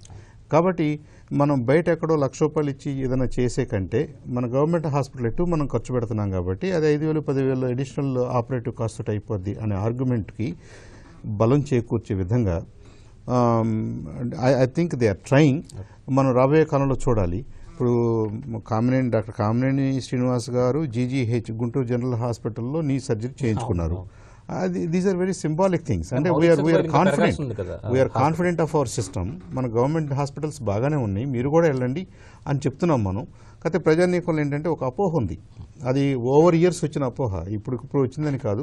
గవర్నమెంట్ హాస్పిటల్ సంభవం వాళ్ళు సరిగ్గా ఉండలేదు, సరిగ్గా చేయట్లేదు, సరిగ్గా ఇన్ఫ్రాస్ట్రక్చర్ అని ఆ అపోహల్లో వీళ్ళు ఏం చేస్తున్నారంటే ప్రైవేట్ డాక్టర్స్ దగ్గరికి వెళ్తున్నారు. ఒక ₹200 ఛార్జ్ చేసే డాక్టర్ కంటే ₹500 ఛార్జ్ చేసే డాక్టర్ని మెరుగ్గా చూస్తున్నారు. And somehow he is more important, somehow is more knowledgeable, more experienced doctor అనే అభిప్రాయంలోకి సొసైటీ వచ్చింది, విచ్ ఈస్ వెరీ అన్ఫార్చునేట్. అదే మనం విద్యారంగంలో కూడా చూస్తున్నాం. ఇవాళ మనకి ఉన్నత పాఠశాలల్లో more trained, well qualified people ఉన్నారు. కానీ పేరెంట్స్ ఏమనుకుంటున్నారు, ఏదో ప్రైవేట్ స్కూల్లోకి వెళ్తే మా అబ్బాయిని కారులో తీసుకెళ్తారు, బస్సులో తీసుకెళ్తారు, అక్కడంతా బాగుంటుంది అనే అభిప్రాయంలోకి పేరెంట్స్ వచ్చారు. ఐ థింక్ కొంత సోషల్ రీఇంజనీరింగ్ కూడా జరగాలి. It's not only in terms of budgeting. ఈ బడ్జెట్ని సపోర్ట్ చేస్తూ, ప్రమోట్ చేస్తూ కొంత సోషల్ రీఇంజనీరింగ్, కొంత చైతన్యం తీసుకురావాల్సిన అవసరం ఉంది. నేనేమనుకుంటున్నానంటే, ఇందాక కృష్ణారావు గారు 500 కోట్లు చదువుకున్న వాళ్ళ కోసం ఒక ఫండ్ క్రియేట్ చేశారు ఫస్ట్ టైం. నేనైతే దాన్ని నిరుద్యోగ భృతి అని అనుకోవట్లేదు, అనే డిమాండ్ ఉంది, మేనిఫెస్టోలో ఆ మాట పెట్టాం. కానీ ఇవాళ అలాంటి పదాలు వాళ్ళు వాడలేదు. చాలా జాగ్రత్తగా ఏం చేశారంటే, వాళ్ళని వాడుకుని ఈ సొసైటీకి పనికొచ్చే పనులు చేయటం ద్వారా it is used to encourage them in terms of scholarship అనుకోండి, స్టైఫండ్ అనుకోండి, లేదంటే వాళ్ళకి కావాల్సిన ఇంకేదన్నా సహాయం చేసే విధంగా ఈ 500 కోట్లు వాడాలని చెప్పేసి మాట్లాడుతున్నారు. I think it's very very good idea. మనం ఏదో పెన్షన్ ఇచ్చేసినట్టుగా, ఓల్డ్ ఏజ్ పెన్షన్ ఇచ్చేసినట్టుగా ఈ కుర్రాళ్ళకి ఇచ్చేసి మీ ఇష్టం వచ్చినట్టు వాడుకోండి అని కాకుండా, ఆ డబ్బుల్ని వాళ్ళకు ఉపయోగపడే విధంగా, సొసైటీకి ఉపయోగపడే విధంగా, ఇప్పుడు మనం అనుకున్నటువంటి ఈ అవేర్నెస్ని క్రియేట్ చేయడానికి, ఇప్పుడు public institutions are better, public hospitals are better, public educational institutions are better, ఇలా చేస్తే బాగుంటుంది, కొంత మన సొసైటీలో కూడా జరగాల్సిన అవసరం ఉంది. దానికి ఇవన్నీ వాడుకుంటారని నేను అనుకుంటున్నాను. దట్ ఈజ్ వై మనకి ఇది ఖర్చు అవుద్ది, ఇంత నా దగ్గర డబ్బులు ఉన్నాయని చేతులు దులిపేసుకోకుండా కొంత అందరూ పని చేయాలి, అందరూ పని చేసి మనం అభివృద్ధి సాధించాలి, తద్వారా ఫర్దర్ అభివృద్ధి సాధించాలనే సైక్లిక్ ప్రాసెస్కి తెర తీశారని నేను అనుకుంటున్నాను ఈ బడ్జెట్ ద్వారా. కృష్ణారావు గారు, ఈ అమరావతి నిర్మాణం కోసం ప్రభుత్వం 1,067 కోట్ల రూపాయలు కేటాయించింది. ఈ నిర్మాణంలో కేంద్ర భాగస్వామ్యం కూడా కావాలని చెప్పి మీరు అనుకుంటారా? ఏమంటారు మీరు? Amaravati dream city of Andhra Pradesh, youngest smart city అయిపోతుందనే ఒక కాన్సెప్ట్ తోటి, ఒక జీల్ తోటి చేస్తున్న విధి విధానం. అయితే అసలు అమరావతికి డెవలప్మెంట్ ఇన్ ఫుల్ ఫామ్గా కావాలంటే 50,000 కోట్లు కావాల్సి వస్తుంది. That's what the expected amount. అదే మన స్పెషల్ ప్యాకేజీలో అడగటం జరిగింది. ఒకసారి రాజధాని నిర్మాణం కోసం సెంట్రల్ గవర్నమెంట్ ఏపీ రీఆర్గనైజేషన్ ప్రకారం ఇవ్వాలి కాబట్టి, ఆ నిర్మాణంలో ఎంత అమౌంట్ అవుతుంది అనుకుంటే వాళ్ళు దాన్ని అంతగా పట్టించుకోకుండా ఒక 2,500 కోట్లు మాత్రం ఇచ్చారు. లాస్ట్ ఇయర్ కూడా అమరావతికి డెవలప్మెంట్ కోసం ఒక 1,000 కోట్లు కేటాయించారు. ఈ సంవత్సరం 1,060 కేటాయించడం జరిగింది. అయితే ఇవి చాలదు, మనం బారోయింగ్ చేసుకోవాల్సింది అనేది క్లియర్గా తెలుస్తూ ఉంది. బారోయింగ్స్ కూడా హుడా నుంచి కొంత ఫండ్స్ వస్తూ ఉన్నాయి, వరల్డ్ బ్యాంకు ఇస్తూ ఉంది, ఏషియన్ డెవలప్మెంట్ బ్యాంక్ ఇస్తూ ఉంది. ఇవన్నీ కూడా ఈ మధ్య ఆల్రెడీ వాళ్ళు ఒక మీటింగ్, పబ్లిక్ మీటింగ్ పెట్టడం, వరల్డ్ బ్యాంక్ రిప్రజెంటేటివ్స్ రావటం. ఈ మధ్య వరల్డ్ బ్యాంక్ కూడా ఎక్కువ స్టేట్లు వెళ్ళటం లేదు, సిటీలకు కావాలని, ఎందుకంటే వాళ్ళ ప్రొసీజర్స్ చాలా లాంగ్గా ఉన్నాయని. ఇప్పుడు వరల్డ్ బ్యాంక్ ముందుకొచ్చి మేము ఇస్తామనే పద్ధతులు ఉన్నారు. కాబట్టి ఒక 3,500 crores దాకా వరల్డ్ బ్యాంక్ ఫండ్స్ని అమరావతి క్యాపిటల్ డెవలప్మెంట్ కోసం ఉపయోగిస్తున్నారు. మెయిన్గా ఆ రోడ్స్కి ఒక ప్రాజెక్ట్ మొత్తం ఏంటంటే, ఒకటి రోడ్స్, ఇన్ఫ్రాస్ట్రక్చర్ డెవలప్మెంటు, ఆ తర్వాత రకరకాల డెవలప్మెంట్స్ని ఒక్కొక్క బ్యాంకు సెగ్రిగేట్ చేసుకుంటూ వెళ్తూ ఉంది. ఇలాంటి పరిస్థితుల్లో ఈ రోజున రైతులు ఇచ్చిన 34,000 ఎకరాలే కాకుండా గవర్నమెంట్ ల్యాండ్తో కలుపుకొని 50,000 ఎకరాలు డెవలప్ చేయాల్సిన అవసరం ఉంది. ఆల్రెడీ ప్లాన్స్ అన్నీ కూడా ప్రతి ఊరికి ఇచ్చారు. 29 గ్రామాలకి అవుట్లే వచ్చేసింది. ఇప్పుడు డెవలప్మెంట్ స్టేజ్ స్టార్ట్ చేయాలన్నమాట. ఈ 1000 కోట్లు అంటే మనం కన్సీవ్ చేసుకోవాలి కదా. డబ్బు ఒక 50,000 కోట్లు ఈరోజు బ్యాంకులో వేసినా కూడా మనం ఏం చేయలేం. దానికి ఒక పీరియడ్ ఆఫ్ గ్రోత్ ఉంటుంది. రోడ్లు వేయటం కానివ్వండి, మెయిన్ రోడ్స్ కానివ్వండి, ఆర్టిలరీ రోడ్స్ కానివ్వండి, అలాగ ఒక సెగ్మెంట్ ప్రకారం వెళ్తూ ఉంటే it takes own time, maybe 2 years టైంలో. అందువల్ల దాన్ని దృష్టిలో పెట్టుకొని ఫస్ట్ ఒక 1000 కోట్లు ఇవ్వడం జరుగుతూ ఉంది. ఆల్రెడీ అదర్ ప్లాన్స్ ఆల్సో రెడీగా ఉన్నాయి. అయితే అమరావతి రీజియన్లో ఉన్న 29 గ్రామాల ప్రజలకి ఫ్రీ హెల్త్ కార్డ్స్ కూడా ఇచ్చారు. దాని కింద కూడా హెల్త్ కార్డ్స్ పరంగా కానీ మెన్షన్ చేస్తూ ఒక 1000 కోట్లు నిధి కింద పెట్టారు. అయితే అది చాలా we can appreciate that commitment అనమాట. ఎందుకంటే ఎడ్యుకేషన్ ఫ్రీగా ఉండాలి, అమరావతిలో మరి హెల్త్ ఫ్రీగా ఉండాలి. ఎందుకంటే వాళ్ళు చేసిన త్యాగానికి ఫలితంగా ఎంత ఇచ్చినా కూడా తక్కువే. అలాగే కాకుండా ఇప్పుడు మేక్ షిఫ్ట్ అరేంజ్మెంట్స్ లాగా మనం ఒక అసెంబ్లీని ఏర్పరచుకున్నాము, తర్వాత సెక్రటరీని ఏర్పరచుకున్నాము. ఈ బిల్డింగ్స్ పర్మనెంట్గా వాటికి వాడకుండా వేరే మళ్ళీ కన్స్ట్రక్షన్ స్టార్ట్ చేయాలి. సో కన్స్ట్రక్షన్ స్టార్ట్ చేయడానికి మళ్ళీ అసెంబ్లీ స్టార్ట్ చేయాలి, మళ్ళీ హైకోర్టు స్టార్ట్ చేయాలి. ఇవన్నీ కూడా లాంగ్ టర్మ్ ఈ మధ్యనే ప్లాన్స్ కూడా అప్రూవ్ అయిపోయినాయి. అందరూ కూడా ఇది అమరావతి కల్చర్కి సంబంధించిన టైప్లో చేయాలంటున్నారు. చేస్తూ ఉండగా దీనికి మళ్ళీ ఫండ్స్ని సెంట్రల్ గవర్నమెంట్ నిదానంగా తీసుకోవాల్సి వస్తుంది. ఒకవేళ వాళ్ళు పంపించే ఫండ్స్లో షార్ట్ ఫాల్ వస్తే మనం మళ్ళీ బడ్జెట్లోంచి అలికేట్ చేసుకోవాల్సి, ఎందుకంటే ఈ ప్రాసెస్ ఆగదు. 2019 ఎలక్షన్స్ వచ్చే లోపల అమరావతి ఒక స్కెలిటన్ ఫామ్లో అయినా చూపించాల్సిన కమిట్మెంట్ గవర్నమెంట్ దగ్గర ఉంది అని నేను అనుకుంటున్నాను. దానికోసం వాళ్ళు ఖచ్చితంగా కూడా చేయాల్సిన పరిస్థితి ఉంది. సిఆర్డీఏ కూడా ఈ మధ్య అమరావతి రీజియన్లో 30,000 కోట్ల ఇన్వెస్ట్మెంట్ ప్రతిపాదనలు వచ్చాయి. ఎంఓయూ మొన్న మేము కూడా ఒక టూరిజం ప్రాజెక్టు బిడ్ చేశాము. ఎంఓయూ రావడానికి అవకాశం ఉంది. మన మురళీకృష్ణ గారు అన్నట్టు tourism project it brings its own employment, investment, తర్వాత దాంతోపాటు జనజీవనంలో ఒక క్లారిటీ, ఒక డెవలప్మెంట్ అన్నీ రావడానికి అవకాశం ఉంది.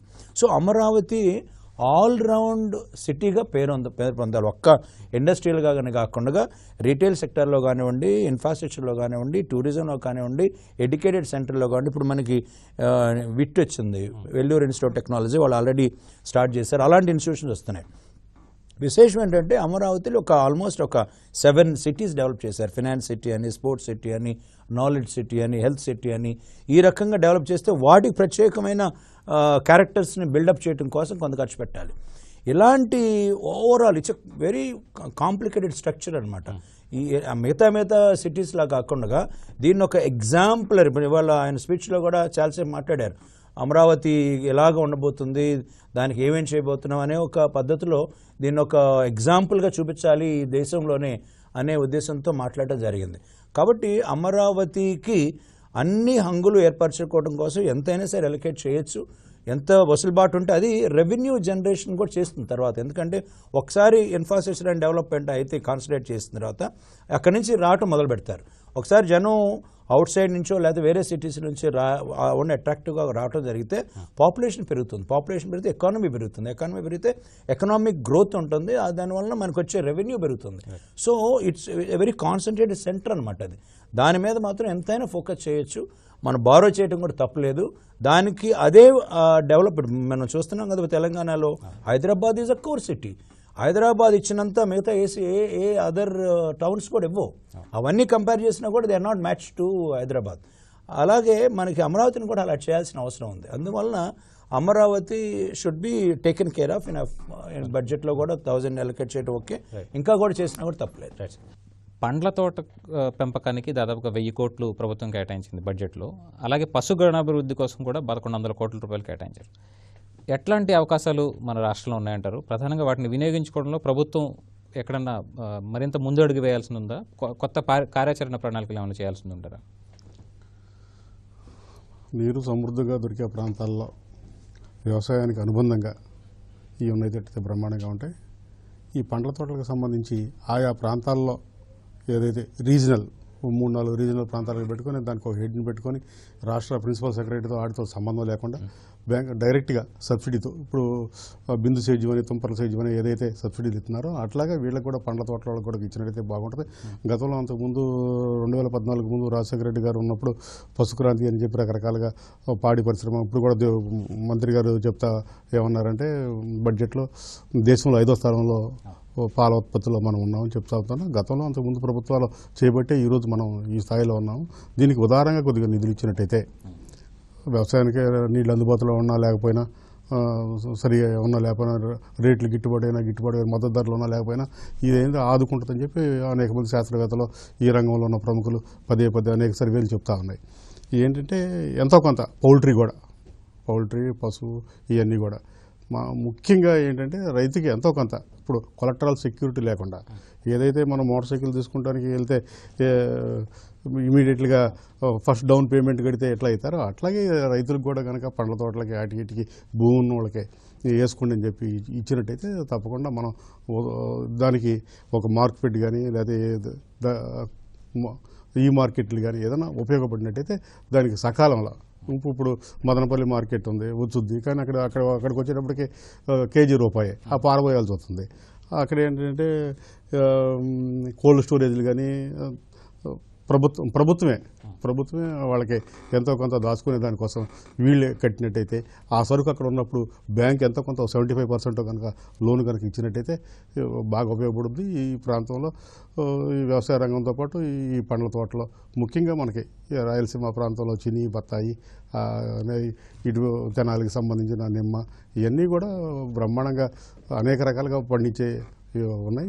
వీటన్నిటిని కూడా దీన్ని ఒక పరిశ్రమలో గుర్తించి ఉదారంగా రుణాలు ఇచ్చినట్టయితే బ్రహ్మాండంగా ఉంటుంది.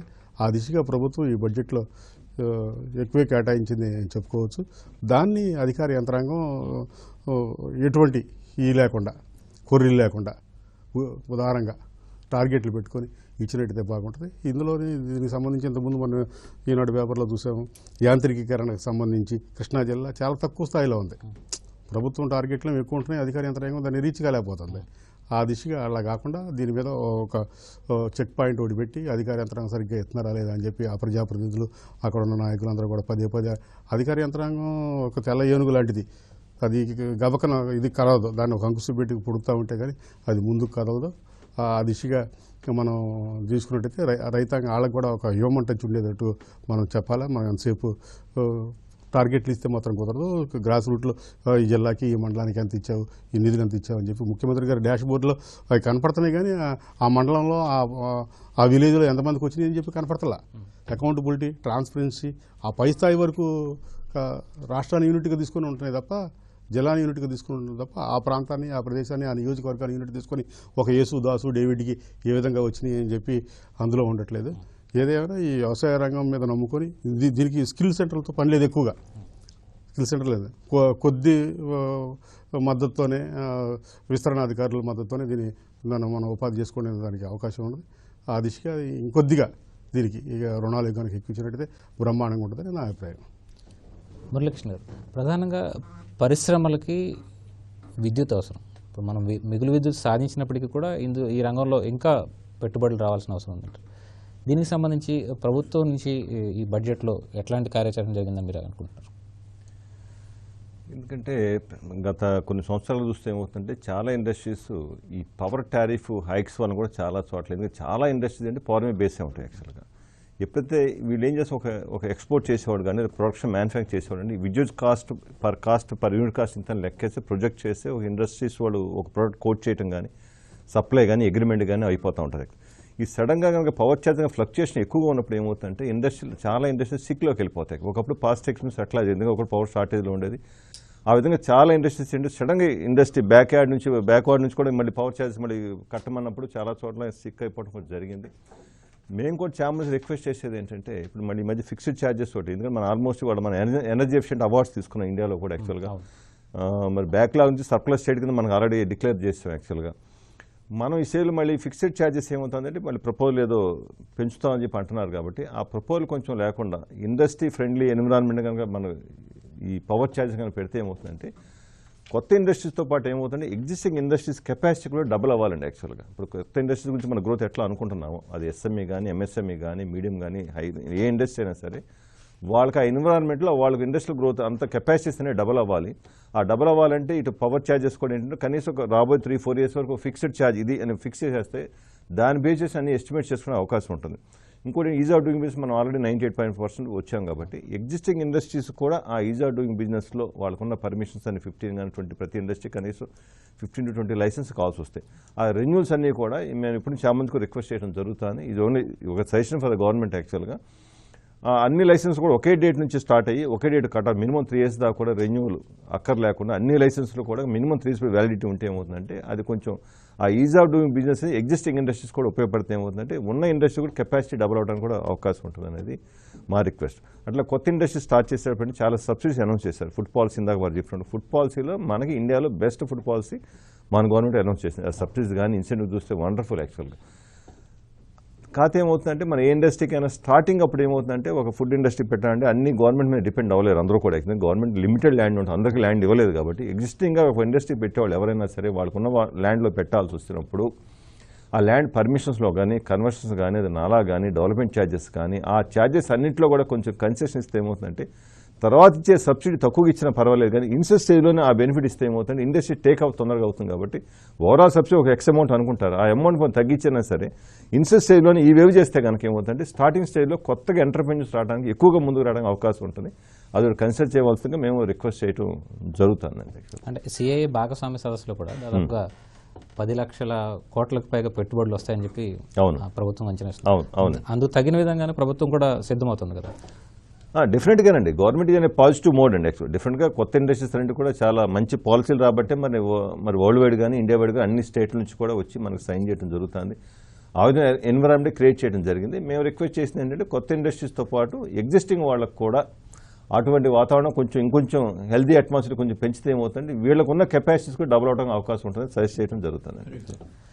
సంవత్సరాలు ప్రతి సంక్షోభాన్ని కూడా అవకాశంగా తీసుకుంటాం, సవాలుగా స్వీకరిస్తాం అని చెప్పి ముఖ్యమంత్రి పదే చెప్తుంటారు.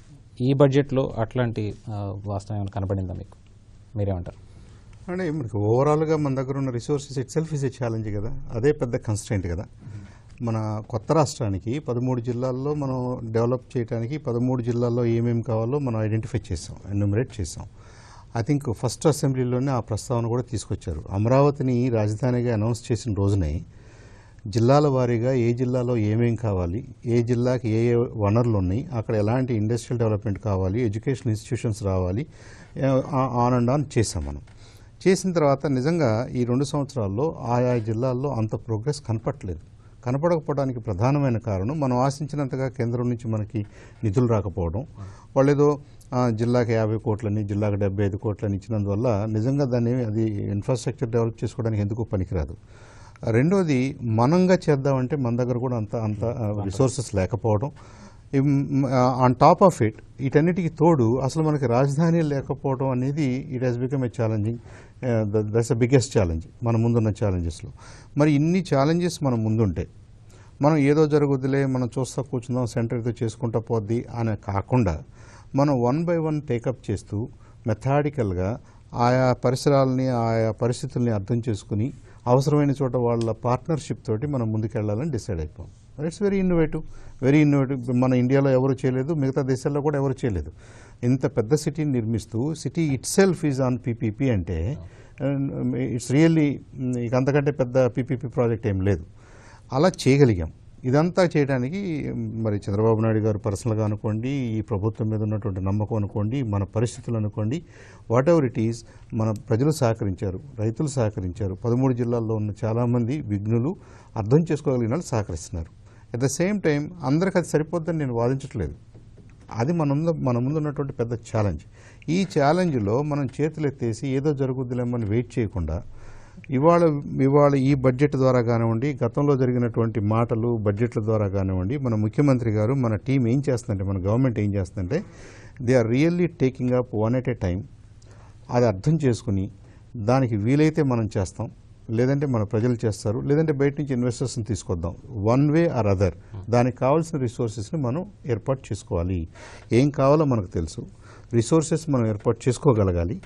మన టైంలో, మనం అనుకున్న టైంలో 2 ఏళ్ళు 3 ఏళ్ళు 5 ఏళ్ళు దాన్ని చేయగలగాలి. It's a true project management స్టైల్లో సైంటిఫిక్గా మనం ప్రొసీడ్ అవుతున్నాం. ఇదంతా జరగాలి అంటే మరి నిజంగా మన జేబులో డబ్బులు ఉన్నప్పుడైతే ఇన్ని బాధలు పడాల్సిన అవసరం లేదు. మన దగ్గర డబ్బులు లేవు కాబట్టి we are working with central government, we are working with other financial institutions, we are working with international financial institutions. దాంట్లో గ్రాంట్స్ ఉన్నాయి, దాంట్లో లోన్లు ఉన్నాయి, దాంట్లో రకరకాల కన్స్ట్రెంట్స్ తోటి మనకు డబ్బులు వస్తున్నాయి. వీటన్నిటికీ మళ్ళీ సర్వీస్ చేసుకోవాల్సిన బాధ్యత మనది. ఐ థింక్ ఏ రాష్ట్రానికి లేనన్ని సమస్యలు డెఫినెట్గా ఆంధ్రప్రదేశ్కి ఉన్నాయి. ఈ 13 జిల్లాలతో ఉన్న ఆంధ్రప్రదేశ్కి ఆ సమస్యలు ఉన్నాయి.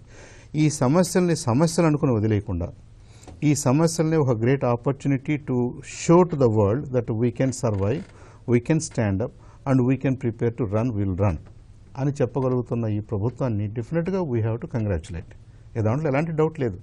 మనం దీన్ని కర్ణాటకతో పోల్చలేం, చెన్నైతో పోల్చలేం, తెలంగాణతో పోల్చలేం. Because they are standing, already they are standing. మనకి స్టాండ్ అయ్యే కెపాసిటీ కూడా లేని పక్షంలో అనే పరిస్థితిలో మనం బయలుదేరి we have to stand up, we have to dust ourselves and we have to run and we are ready to run now. అందుకని ఇందాక కృష్ణరావు గారన్నా, మన మురళీకృష్ణ గారన్నా ఏమంటున్నారు, మనం ఆశించిన విధంగా జరుగుతుంది, ఆ డైరెక్షన్లో జరుగుతుంది, ఇంకొద్దిగా జరిగితే బాగుంటుంది. ఎస్, మనమందరం ఆశావాహులం, ఇంకొద్దిగా తొందరగా జరిగితే బాగుంటుంది అని అనిపిస్తుంది. కానీ అది జరిగే విధంగా చేయాల్సిన బాధ్యత డ్రైవర్ సీట్లో ఉన్న వాళ్ళకి అర్థమవుద్ది. డెఫినెట్గా సీఎం గారు ఆ ప్రెజర్ తీసుకుంటున్నాడు, నవ్వుతూ మాట్లాడుతున్నాడు, నవ్వుతూ ఇవన్నీ కోఆర్డినేట్ చేస్తున్నాడు. ఇంకా అంతకంటే I don't think there is any other human being మన ఇండియాలోనూ లేరు, ప్రపంచంలోనూ ఇంత కమిటెడ్గా ఇన్ని ఆలోచనలు చేస్తూ సైమల్టేనియస్గా ఇన్ని ప్రాబ్లమ్స్ని ట్యాకిల్ చేస్తూ అన్నిటినీ ఒక్కొక్క ప్రాజెక్టుగా విశ్లేషిస్తూ ఆ ప్రాజెక్టుకు కావాల్సినటువంటి ట్రయాంగిల్ని సాటిస్ఫై చేస్తూ ముందుకెళ్తున్నటువంటి ప్రభుత్వం ఇంకోటి ఉందని అయితే నేను అనుకోవట్లేదు. That's why I said this budget is very very innovative, it is very scientific. Numbers మీరు ఆర్గ్యూ చేయొచ్చు, దే ఆర్ ఆల్వేస్ ఆర్గ్యూబుల్. మీరు 20 ఎందుకు ఇచ్చారు, 25 ఎందుకు ఇవ్వలేదు, దానికి 20 ఎందుకు ఇచ్చారు, దీనికి 10 ఎందుకు ఇచ్చారు. These are always debatable because we are in democracy. The debate is welcome, the discussion is welcome, but it's a very good attempt in the right direction అని నేను అనుకుంటున్నాను. కృష్ణారావు, ఇప్పుడు ప్రధానంగా ఐటీ పరిశ్రమకి కేవలం వృద్ధి చేస్తామని చెప్పి ప్రభుత్వం చెప్తోంది. అయితే గత ఆర్థిక సంవత్సరం చూసుకుంటే కేవలం 570 కోట్ల రూపాయలు మాత్రమే ఎగుమతి చేయగలిగాం ఐటీ సాఫ్ట్వేర్ ఉత్పత్తులు. దీనికి ఇంకా మరిన్ని కేటాయింపులు చేసి ఉంటే, లేకపోతే ప్రాధాన్యం ఇచ్చి ఉంటే బాగుండేదా? మీకు IT industry is a self made industry అండి. మనకి మిగతా ఇండస్ట్రీస్ కన్నా ల్యాండ్ కావాలి, బిల్డింగ్ కావాలి, లేకపోతేనేమో ప్లాంట్ అండ్ మెషినరీ కావాలి. అలాంటి వాటికి పరిసరాలను పెంపొందించుకోవడం కోసం సబ్సిడీస్ కావాలి, వేరే ఉంటాయి. కానీ ఐటీలో the raw material is only brain. So వాళ్ళకి ఎలకేట్ చేయటం మూలాన పెరుగుతుంది అనే దానికంటే కూడా వాళ్ళకి కావాల్సిన వాతావరణాన్ని కల్పించాలి. వాళ్ళకి కావాల్సిన వాతావరణం, there should be a building, it should be given అనే రీజనబుల్ రెంట్ ఉంటే చాలు. అయితే వాళ్ళని ఇక్కడికి రావటం మూలంగా కంపారిటివ్గా ఏమైందంటే హైదరాబాద్లో బాగా డెవలప్ అయిపోయింది, అలాగే చెన్నైలో ఐటీ ఇండస్ట్రీ డెవలప్ అయిపోయింది, అలాగే బాంబే. ఈ 3 సెంటర్ని దాటి మన దగ్గర రావటానికి మనం ఎక్స్ట్రా ఏమి ఇవ్వగలం అనేది ఒక మేజర్ ఇష్యూ. అయితే సబ్సిడీస్ మనం చూస్తే మీకు ఆల్రెడీ మనకు ఒక ఐటీ పాలసీ ఉంది. ఐటీ పాలసీ కాకుండా ఎంఎస్ఎంఈ పాలసీ ఉంది, ఆటోమొబైల్ పాలసీ ఉంది, ఏరోస్పేస్ పాలసీ ఉంది, టెక్స్టైల్ పాలసీ ఉంది, ఫుడ్ ప్రాసెసింగ్, ఇండస్ట్రియల్ ఇన్ఫ్రాస్ట్రక్చర్, అన్ని పాలసీలు కూడా రెడీమేడ్ పెట్టుకున్నాం. ఇదివరకు ఒక రిజిస్ట్రేషన్ కావాలంటే 90 days పట్టేది, దాని 21 days తీసుకొచ్చారు, ఇప్పుడు 14 days ఇచ్చేస్తున్నారు. సో ఐటీ వాళ్ళందరికీ వాళ్ళకి కావాల్సింది ఏంటంటే ఇమీడియట్ రిజిస్ట్రేషన్ అయిపోవాలి, కంఫర్టబుల్. ఓకే.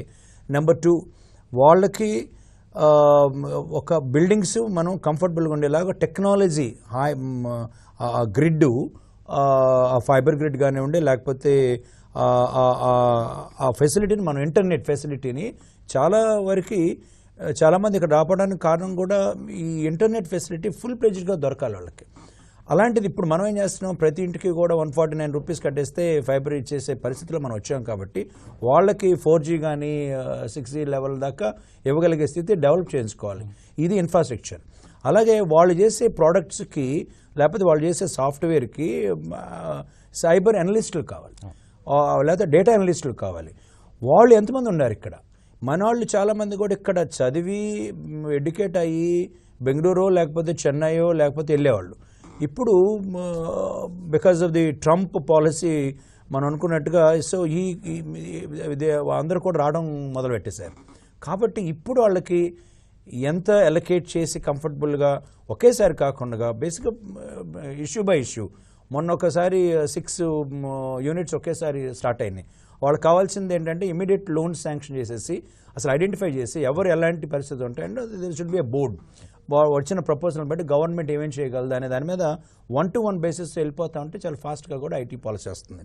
ఈరోజు నేను చూసిన దాంట్లో ఇండస్ట్రీగా చాలా గొప్ప చేశారు. ఈ రోజున మొత్తం ఆల్మోస్ట్ ఎలకేట్ చేసిన దాంట్లో ఇండస్ట్రీకి ఎస్ఎంఈస్కి రీహాబిలిటేషన్ స్కీమ్ కింద మన మురళీకృష్ణ గారు మాట్లాడారు. చాలా రీహాబిలిటేషన్ కాల్ సిక్కై ఉన్నాయి, వాటికి 125 crores అలర్ట్ చేశారండి.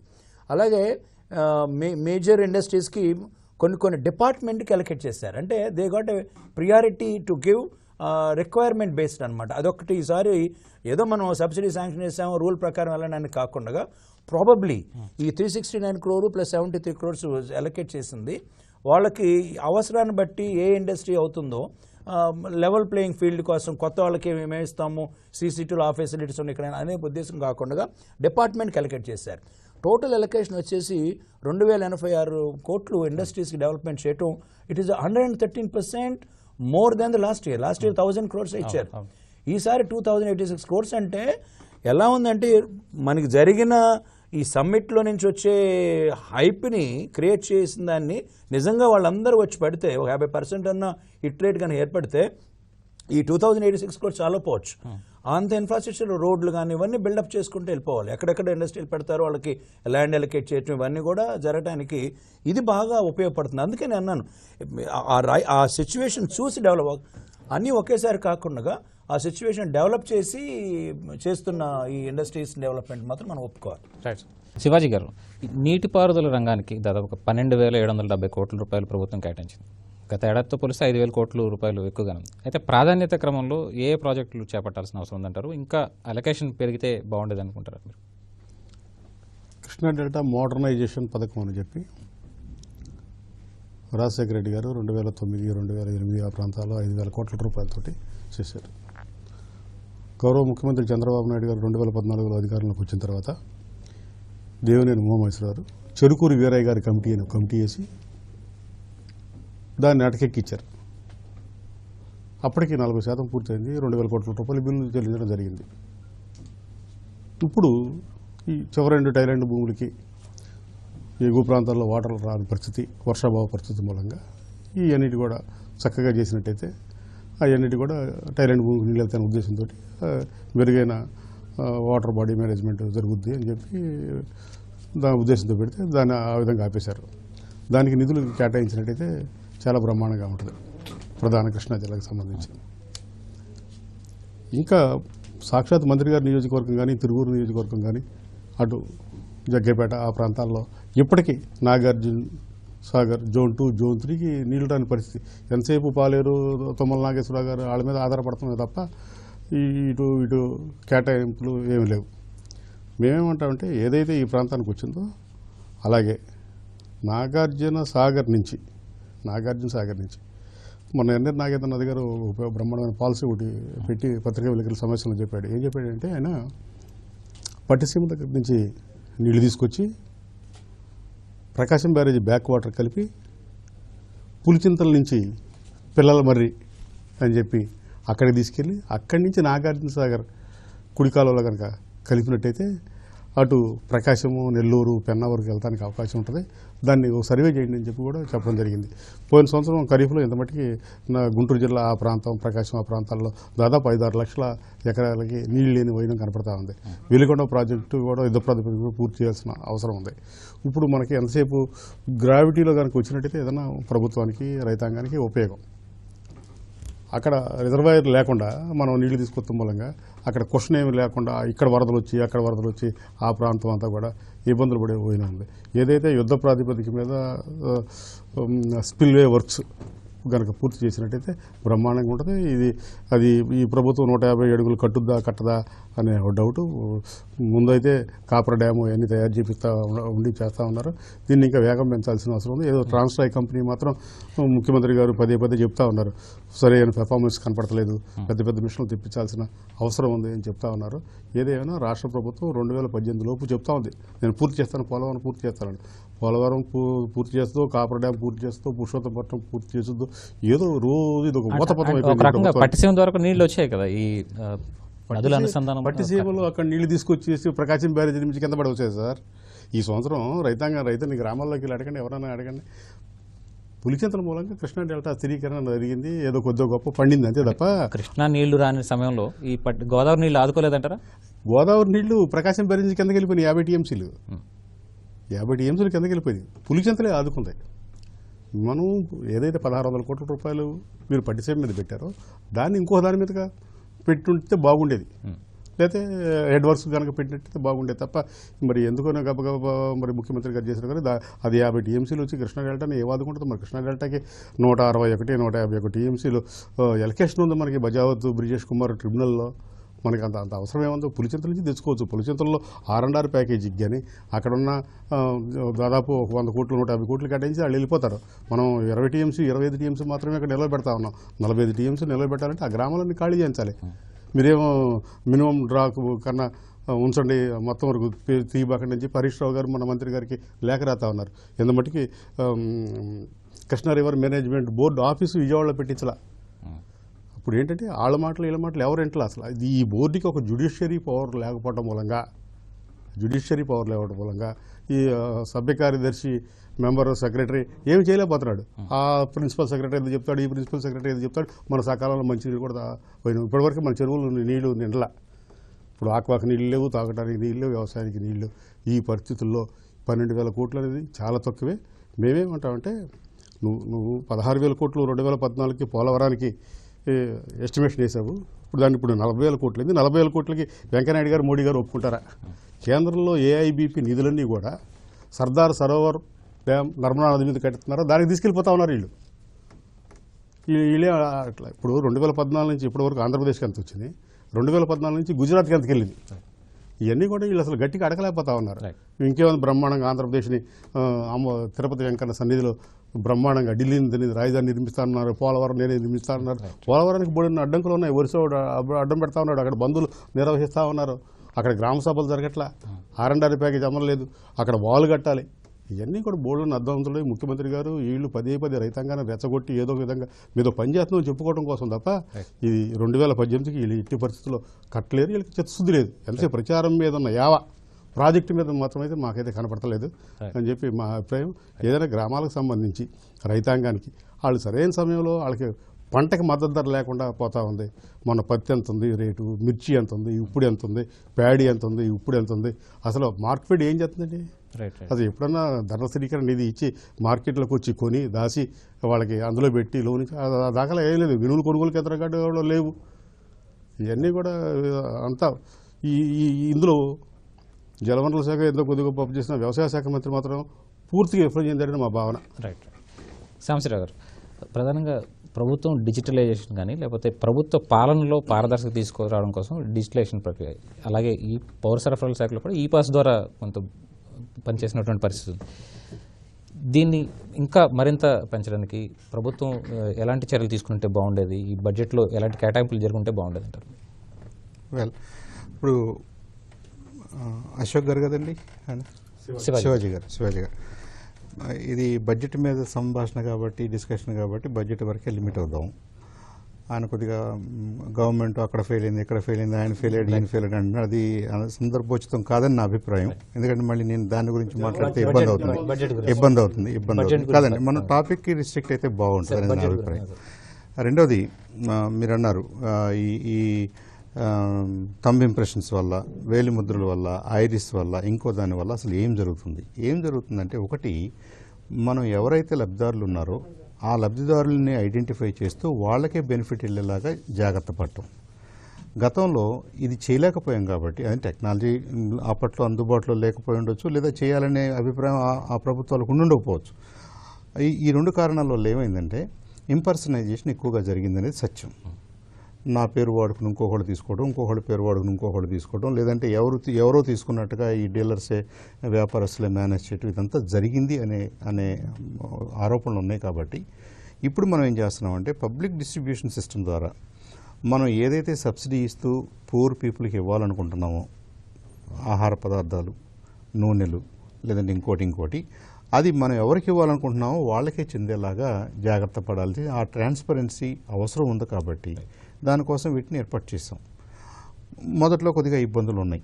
ఎందుకు, అసలు హూ ఈజ్ హూ అని కనుక్కోవడంలో మనలో కొన్ని ఇబ్బందులు ఉన్నాయి. మన పేర్లన్నీ కుడియడంగా ఒకలాగా ఉంటాయి. మన ఆధార్ కార్డులో నంబర్సు, మనం ఇచ్చిన నంబర్సు, ఆ టైపింగ్ ఎర్రర్స్, రకరకాలుగా అవన్నీ కూడా ఏంటంటే టీచింగ్ ప్రాబ్లమ్స్. ఎనీ మేజర్ ట్రాన్స్ఫర్మేషన్లో మొదటి నెల, 2 నెలలు, 3 నెలలు, 6 నెలలు ఈ చిన్న సమస్యలు ఉంటాయి. దాన్ని పట్టు వదలకుండా దాన్ని కరెక్ట్ చేస్తూ ముందుకెళ్లాల్సిన బాధ్యత ప్రభుత్వాలకు ఉంది. అదే ఆ ప్రభుత్వంకు ఉన్న చిత్తశుద్ధి. సో మనం ట్రాన్స్పరెంట్గా చేయాలనుకోవడం మనం గోల్గా పెట్టుకున్నాం కాబట్టి ఈ ఇబ్బందులన్నింటినీ అధిగమించాం. ఇంకేదన్నా 1% కన్ఫ్యూజన్ ఉంటే లాస్ట్ వీక్ సీఎం గారు ఏమన్నారు, ప్రభుత్వ పరంగా ఒక క్లారిటీ ఇచ్చారు.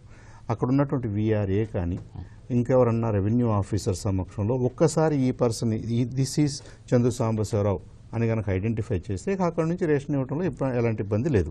మొత్తంగా ఓవరాల్గా బడ్జెట్ సమ్మిళిత అభివృద్ధి కేంద్రంగా ఇదంతా జరగడానికి కావాల్సినటువంటి ఇన్ఫ్రాస్ట్రక్చర్ మనం ఆల్రెడీ క్రియేట్ చేసాం. అయితే ఇప్పుడు మనం క్రియేట్ చేసినటువంటి ఈ పీడిఎస్ సిస్టమ్ని మనం యూనిక్ నంబరింగ్ సిస్టమ్ తోటి అనుసంధానం చేసాం. ఇప్పుడు కొత్తగా డిమానిటైజేషన్ వల్ల లేదా క్యాష్లెస్ ట్రాన్సాక్షన్స్ అనడం వల్ల వీటిని మళ్ళీ బ్యాంకింగ్ సర్వర్స్ తోటి మనం అనుసంధానం చేయాల్సి వస్తుంది. ఇప్పుడు 3 సిస్టమ్స్ కన్కరెంట్గా పనిచేస్తున్నాయి. ఒకటి బ్యాంకింగ్ సర్వర్సు, రెండోది యూనిక్ ఐడి సర్వర్సు, తర్వాత మన పీడిఎస్ సర్వర్సు. ఈ మూడిట్లో ఏంటంటే వీఆర్ డీలింగ్ విత్ 5.5 కోట్ల మంది జనాభాతో డీల్ చేస్తున్నప్పుడు కొన్ని ఈ చిన్న టెక్నికల్ ప్రాబ్లమ్స్ ఉంటే ఉండొచ్చు. బట్ ఓవరాల్గా దాన్ని అధిగమించి స్ట్రీమ్లైన్ చేసి ట్రాన్స్పరెంట్గా మనం ఇదొక్కటే కాదు, సంక్షేమ పథకం ఏదైనా సరే గవర్నమెంట్ డబ్బులు, మనం పబ్లిక్ డబ్బులు ఎక్కడ ఏ రూపాయి వాడినా మనం ఎవరికి ఇవ్వాలనుకుంటున్నామో వాళ్ళకే చెందాలి. మిడిల్ మ్యాన్ ఉండకూడదు, లీకేజెస్ ఉండకూడదు, వేస్టేజ్ ఉండకూడదు, ఇంపర్సనైజేషన్ ఉండకూడదు. ఇవన్నీ తీసుకోవడానికి మనం జాగ్రత్త పడుతున్నాం కాబట్టి ఐ థింక్ ఆ ఎలొకేషన్ సరిపోద్ది. It's an integral part of other things. ఇప్పుడు మనం ఒక్కటే చేయాల్సిన అవసరం లేదు. డిజిటైజేషన్ అని చెప్పేసి ప్రత్యేకంగా 1000 కోట్లు పెట్టి మీరు ఇదంతా చేయవసరం లేదు. Unique ID is done. అది వేరే రకంగా చేస్తారు, వేరే వాళ్ళు చేస్తారు, సెంట్రల్ గవర్నమెంట్ చేస్తుంది. అలాగే బ్యాంకింగ్ సర్వర్స్ దాంట్లో ఇంటిగ్రేషను సెంట్రల్ గవర్నమెంట్ చేస్తుంది. మొత్తంగా ఈ బడ్జెట్ గురించి క్లుప్తంగా మీరేమనుకుంటారు సార్? ఈ అభివృద్ధి ప్రధాన అజెండాగా సాగిన బడ్జెట్ అంటారా, ఎట్లా అంటారు? ఐ థింక్ రెండు వైపులా బ్యాలెన్స్డ్ బడ్జెట్ అని నాకు అనిపిస్తుందండి. మనం గతంలో ప్రవేశపెట్టినటువంటి సంక్షేమ పథకాలన్నింటినీ బలోపేతం చేస్తూ, విస్తృతపరుస్తూ, దాన్ని ఎన్హాన్స్ చేస్తూ, అట్ ద సేమ్ టైం మనం అనుకున్నటువంటి అభివృద్ధిని సాధించడానికి, డబుల్ డిజిట్ అభివృద్ధిని సాధించడానికి మనం గ్రామ స్థాయి నుంచి రాష్ట్ర స్థాయి వరకు ఏమేమి చేయాలో, నేషనల్ బాడీస్ ఎలా ఇంటిగ్రేట్ అవ్వాలో ఇవన్నీ కూడా ఆలోచన చేశారు. కాబట్టి అన్నిటికీ తగినంత ఎలకేషన్స్ కూడా ఇచ్చారు. కాబట్టి ఇది it's a tight rope walk, but it's a good exercise. It's an excellent exercise అని నేను అనుకుంటున్నాను. మురళీకృష్ణ గారు మీరేమంటారు? ఇది ప్రోగ్రెసివ్ బడ్జెట్ అండి. అయితే మేము కూడా ఛాంబర్ నుంచి ఏంటంటే కొన్ని సజెషన్ చేయడం జరిగింది. ఏంటంటే మనది అగ్రో బేస్డ్ ఎకానమీ కాబట్టి, మన ఆర్గానిక్ ఫార్మింగ్ కొంచెం దానికి ఒక సపరేట్గా ఒక కమిషనర్ని అపాయింట్ చేసి ఆర్గానిక్ కల్టివేషన్ పెంచి ఎక్కువ చదువుకున్న వాళ్ళు కూడా కల్టివేషన్కి రావాలి. ఆ విధంగా సమాజంలో కూడా కొంచెం ఆర్గానిక్ కల్టివేషన్ ఒక అవగాహన పెంచుతుంది. ఆర్గానిక్ వస్తువులు కొంటే కనుక ఆరోగ్యం బాగుంటుంది. ఆరోగ్యం బాగుంటే ఏమవుతుందంటే మనం ఈ ఆరోగ్యశ్రీ ఇచ్చే బడ్జెట్లో కొంత అమౌంట్ దీనికి ఇస్తే కనుక ఓవరాల్గా సొసైటీ బాగుంటుంది అనేది. కృష్ణారావు, క్లుప్తంగా మీరేమంటారు ఈ budget? It's a progressive budget for the progressive state అండి. Right budget, the right time, right డైరెక్షన్లో ఉందనుకుంటున్నాను. ఒకటి దీంట్లో కొత్త పాయింట్ మీకు చెప్పాల్సిన స్మార్ట్ సిటీ మిషన్ అని డిస్కస్ చేశారో తెలియదు, కానీ అది చాలా అట్రాక్టివ్ పాయింట్. శివాజీ గారు, క్లుప్తంగా మీ బడ్జెట్. ఈ బడ్జెట్ ఆర్థిక బడ్జెట్ యనమల రామకృష్ణ గారి బడ్జెట్గా చూసుకున్నా, పత్తిపాటి పుల్లారావు గారి బడ్జెట్ చూసుకున్నా, అసలు తెలుగుదేశం పార్టీ మూలపురుషుడు, వ్యవస్థాపకుడు ఎన్టీ రామారావు గారి పేరు ఎక్కడ ఈ బడ్జెట్లో వినపడలా. ఇదేదో అంకిల్ గారిలాగా కనపడుతుంది తప్ప ఇది మసిపూసి మారడిగా చేసింది. దీంతో మేము తీవ్రంగా విభేదిస్తా ఉన్నాం. రైట్. ఇది రాష్ట్ర బడ్జెట్పై ఈటీవీ చేపట్టినటువంటి ప్రత్యేక చర్చా కార్యక్రమం. నమస్కారం.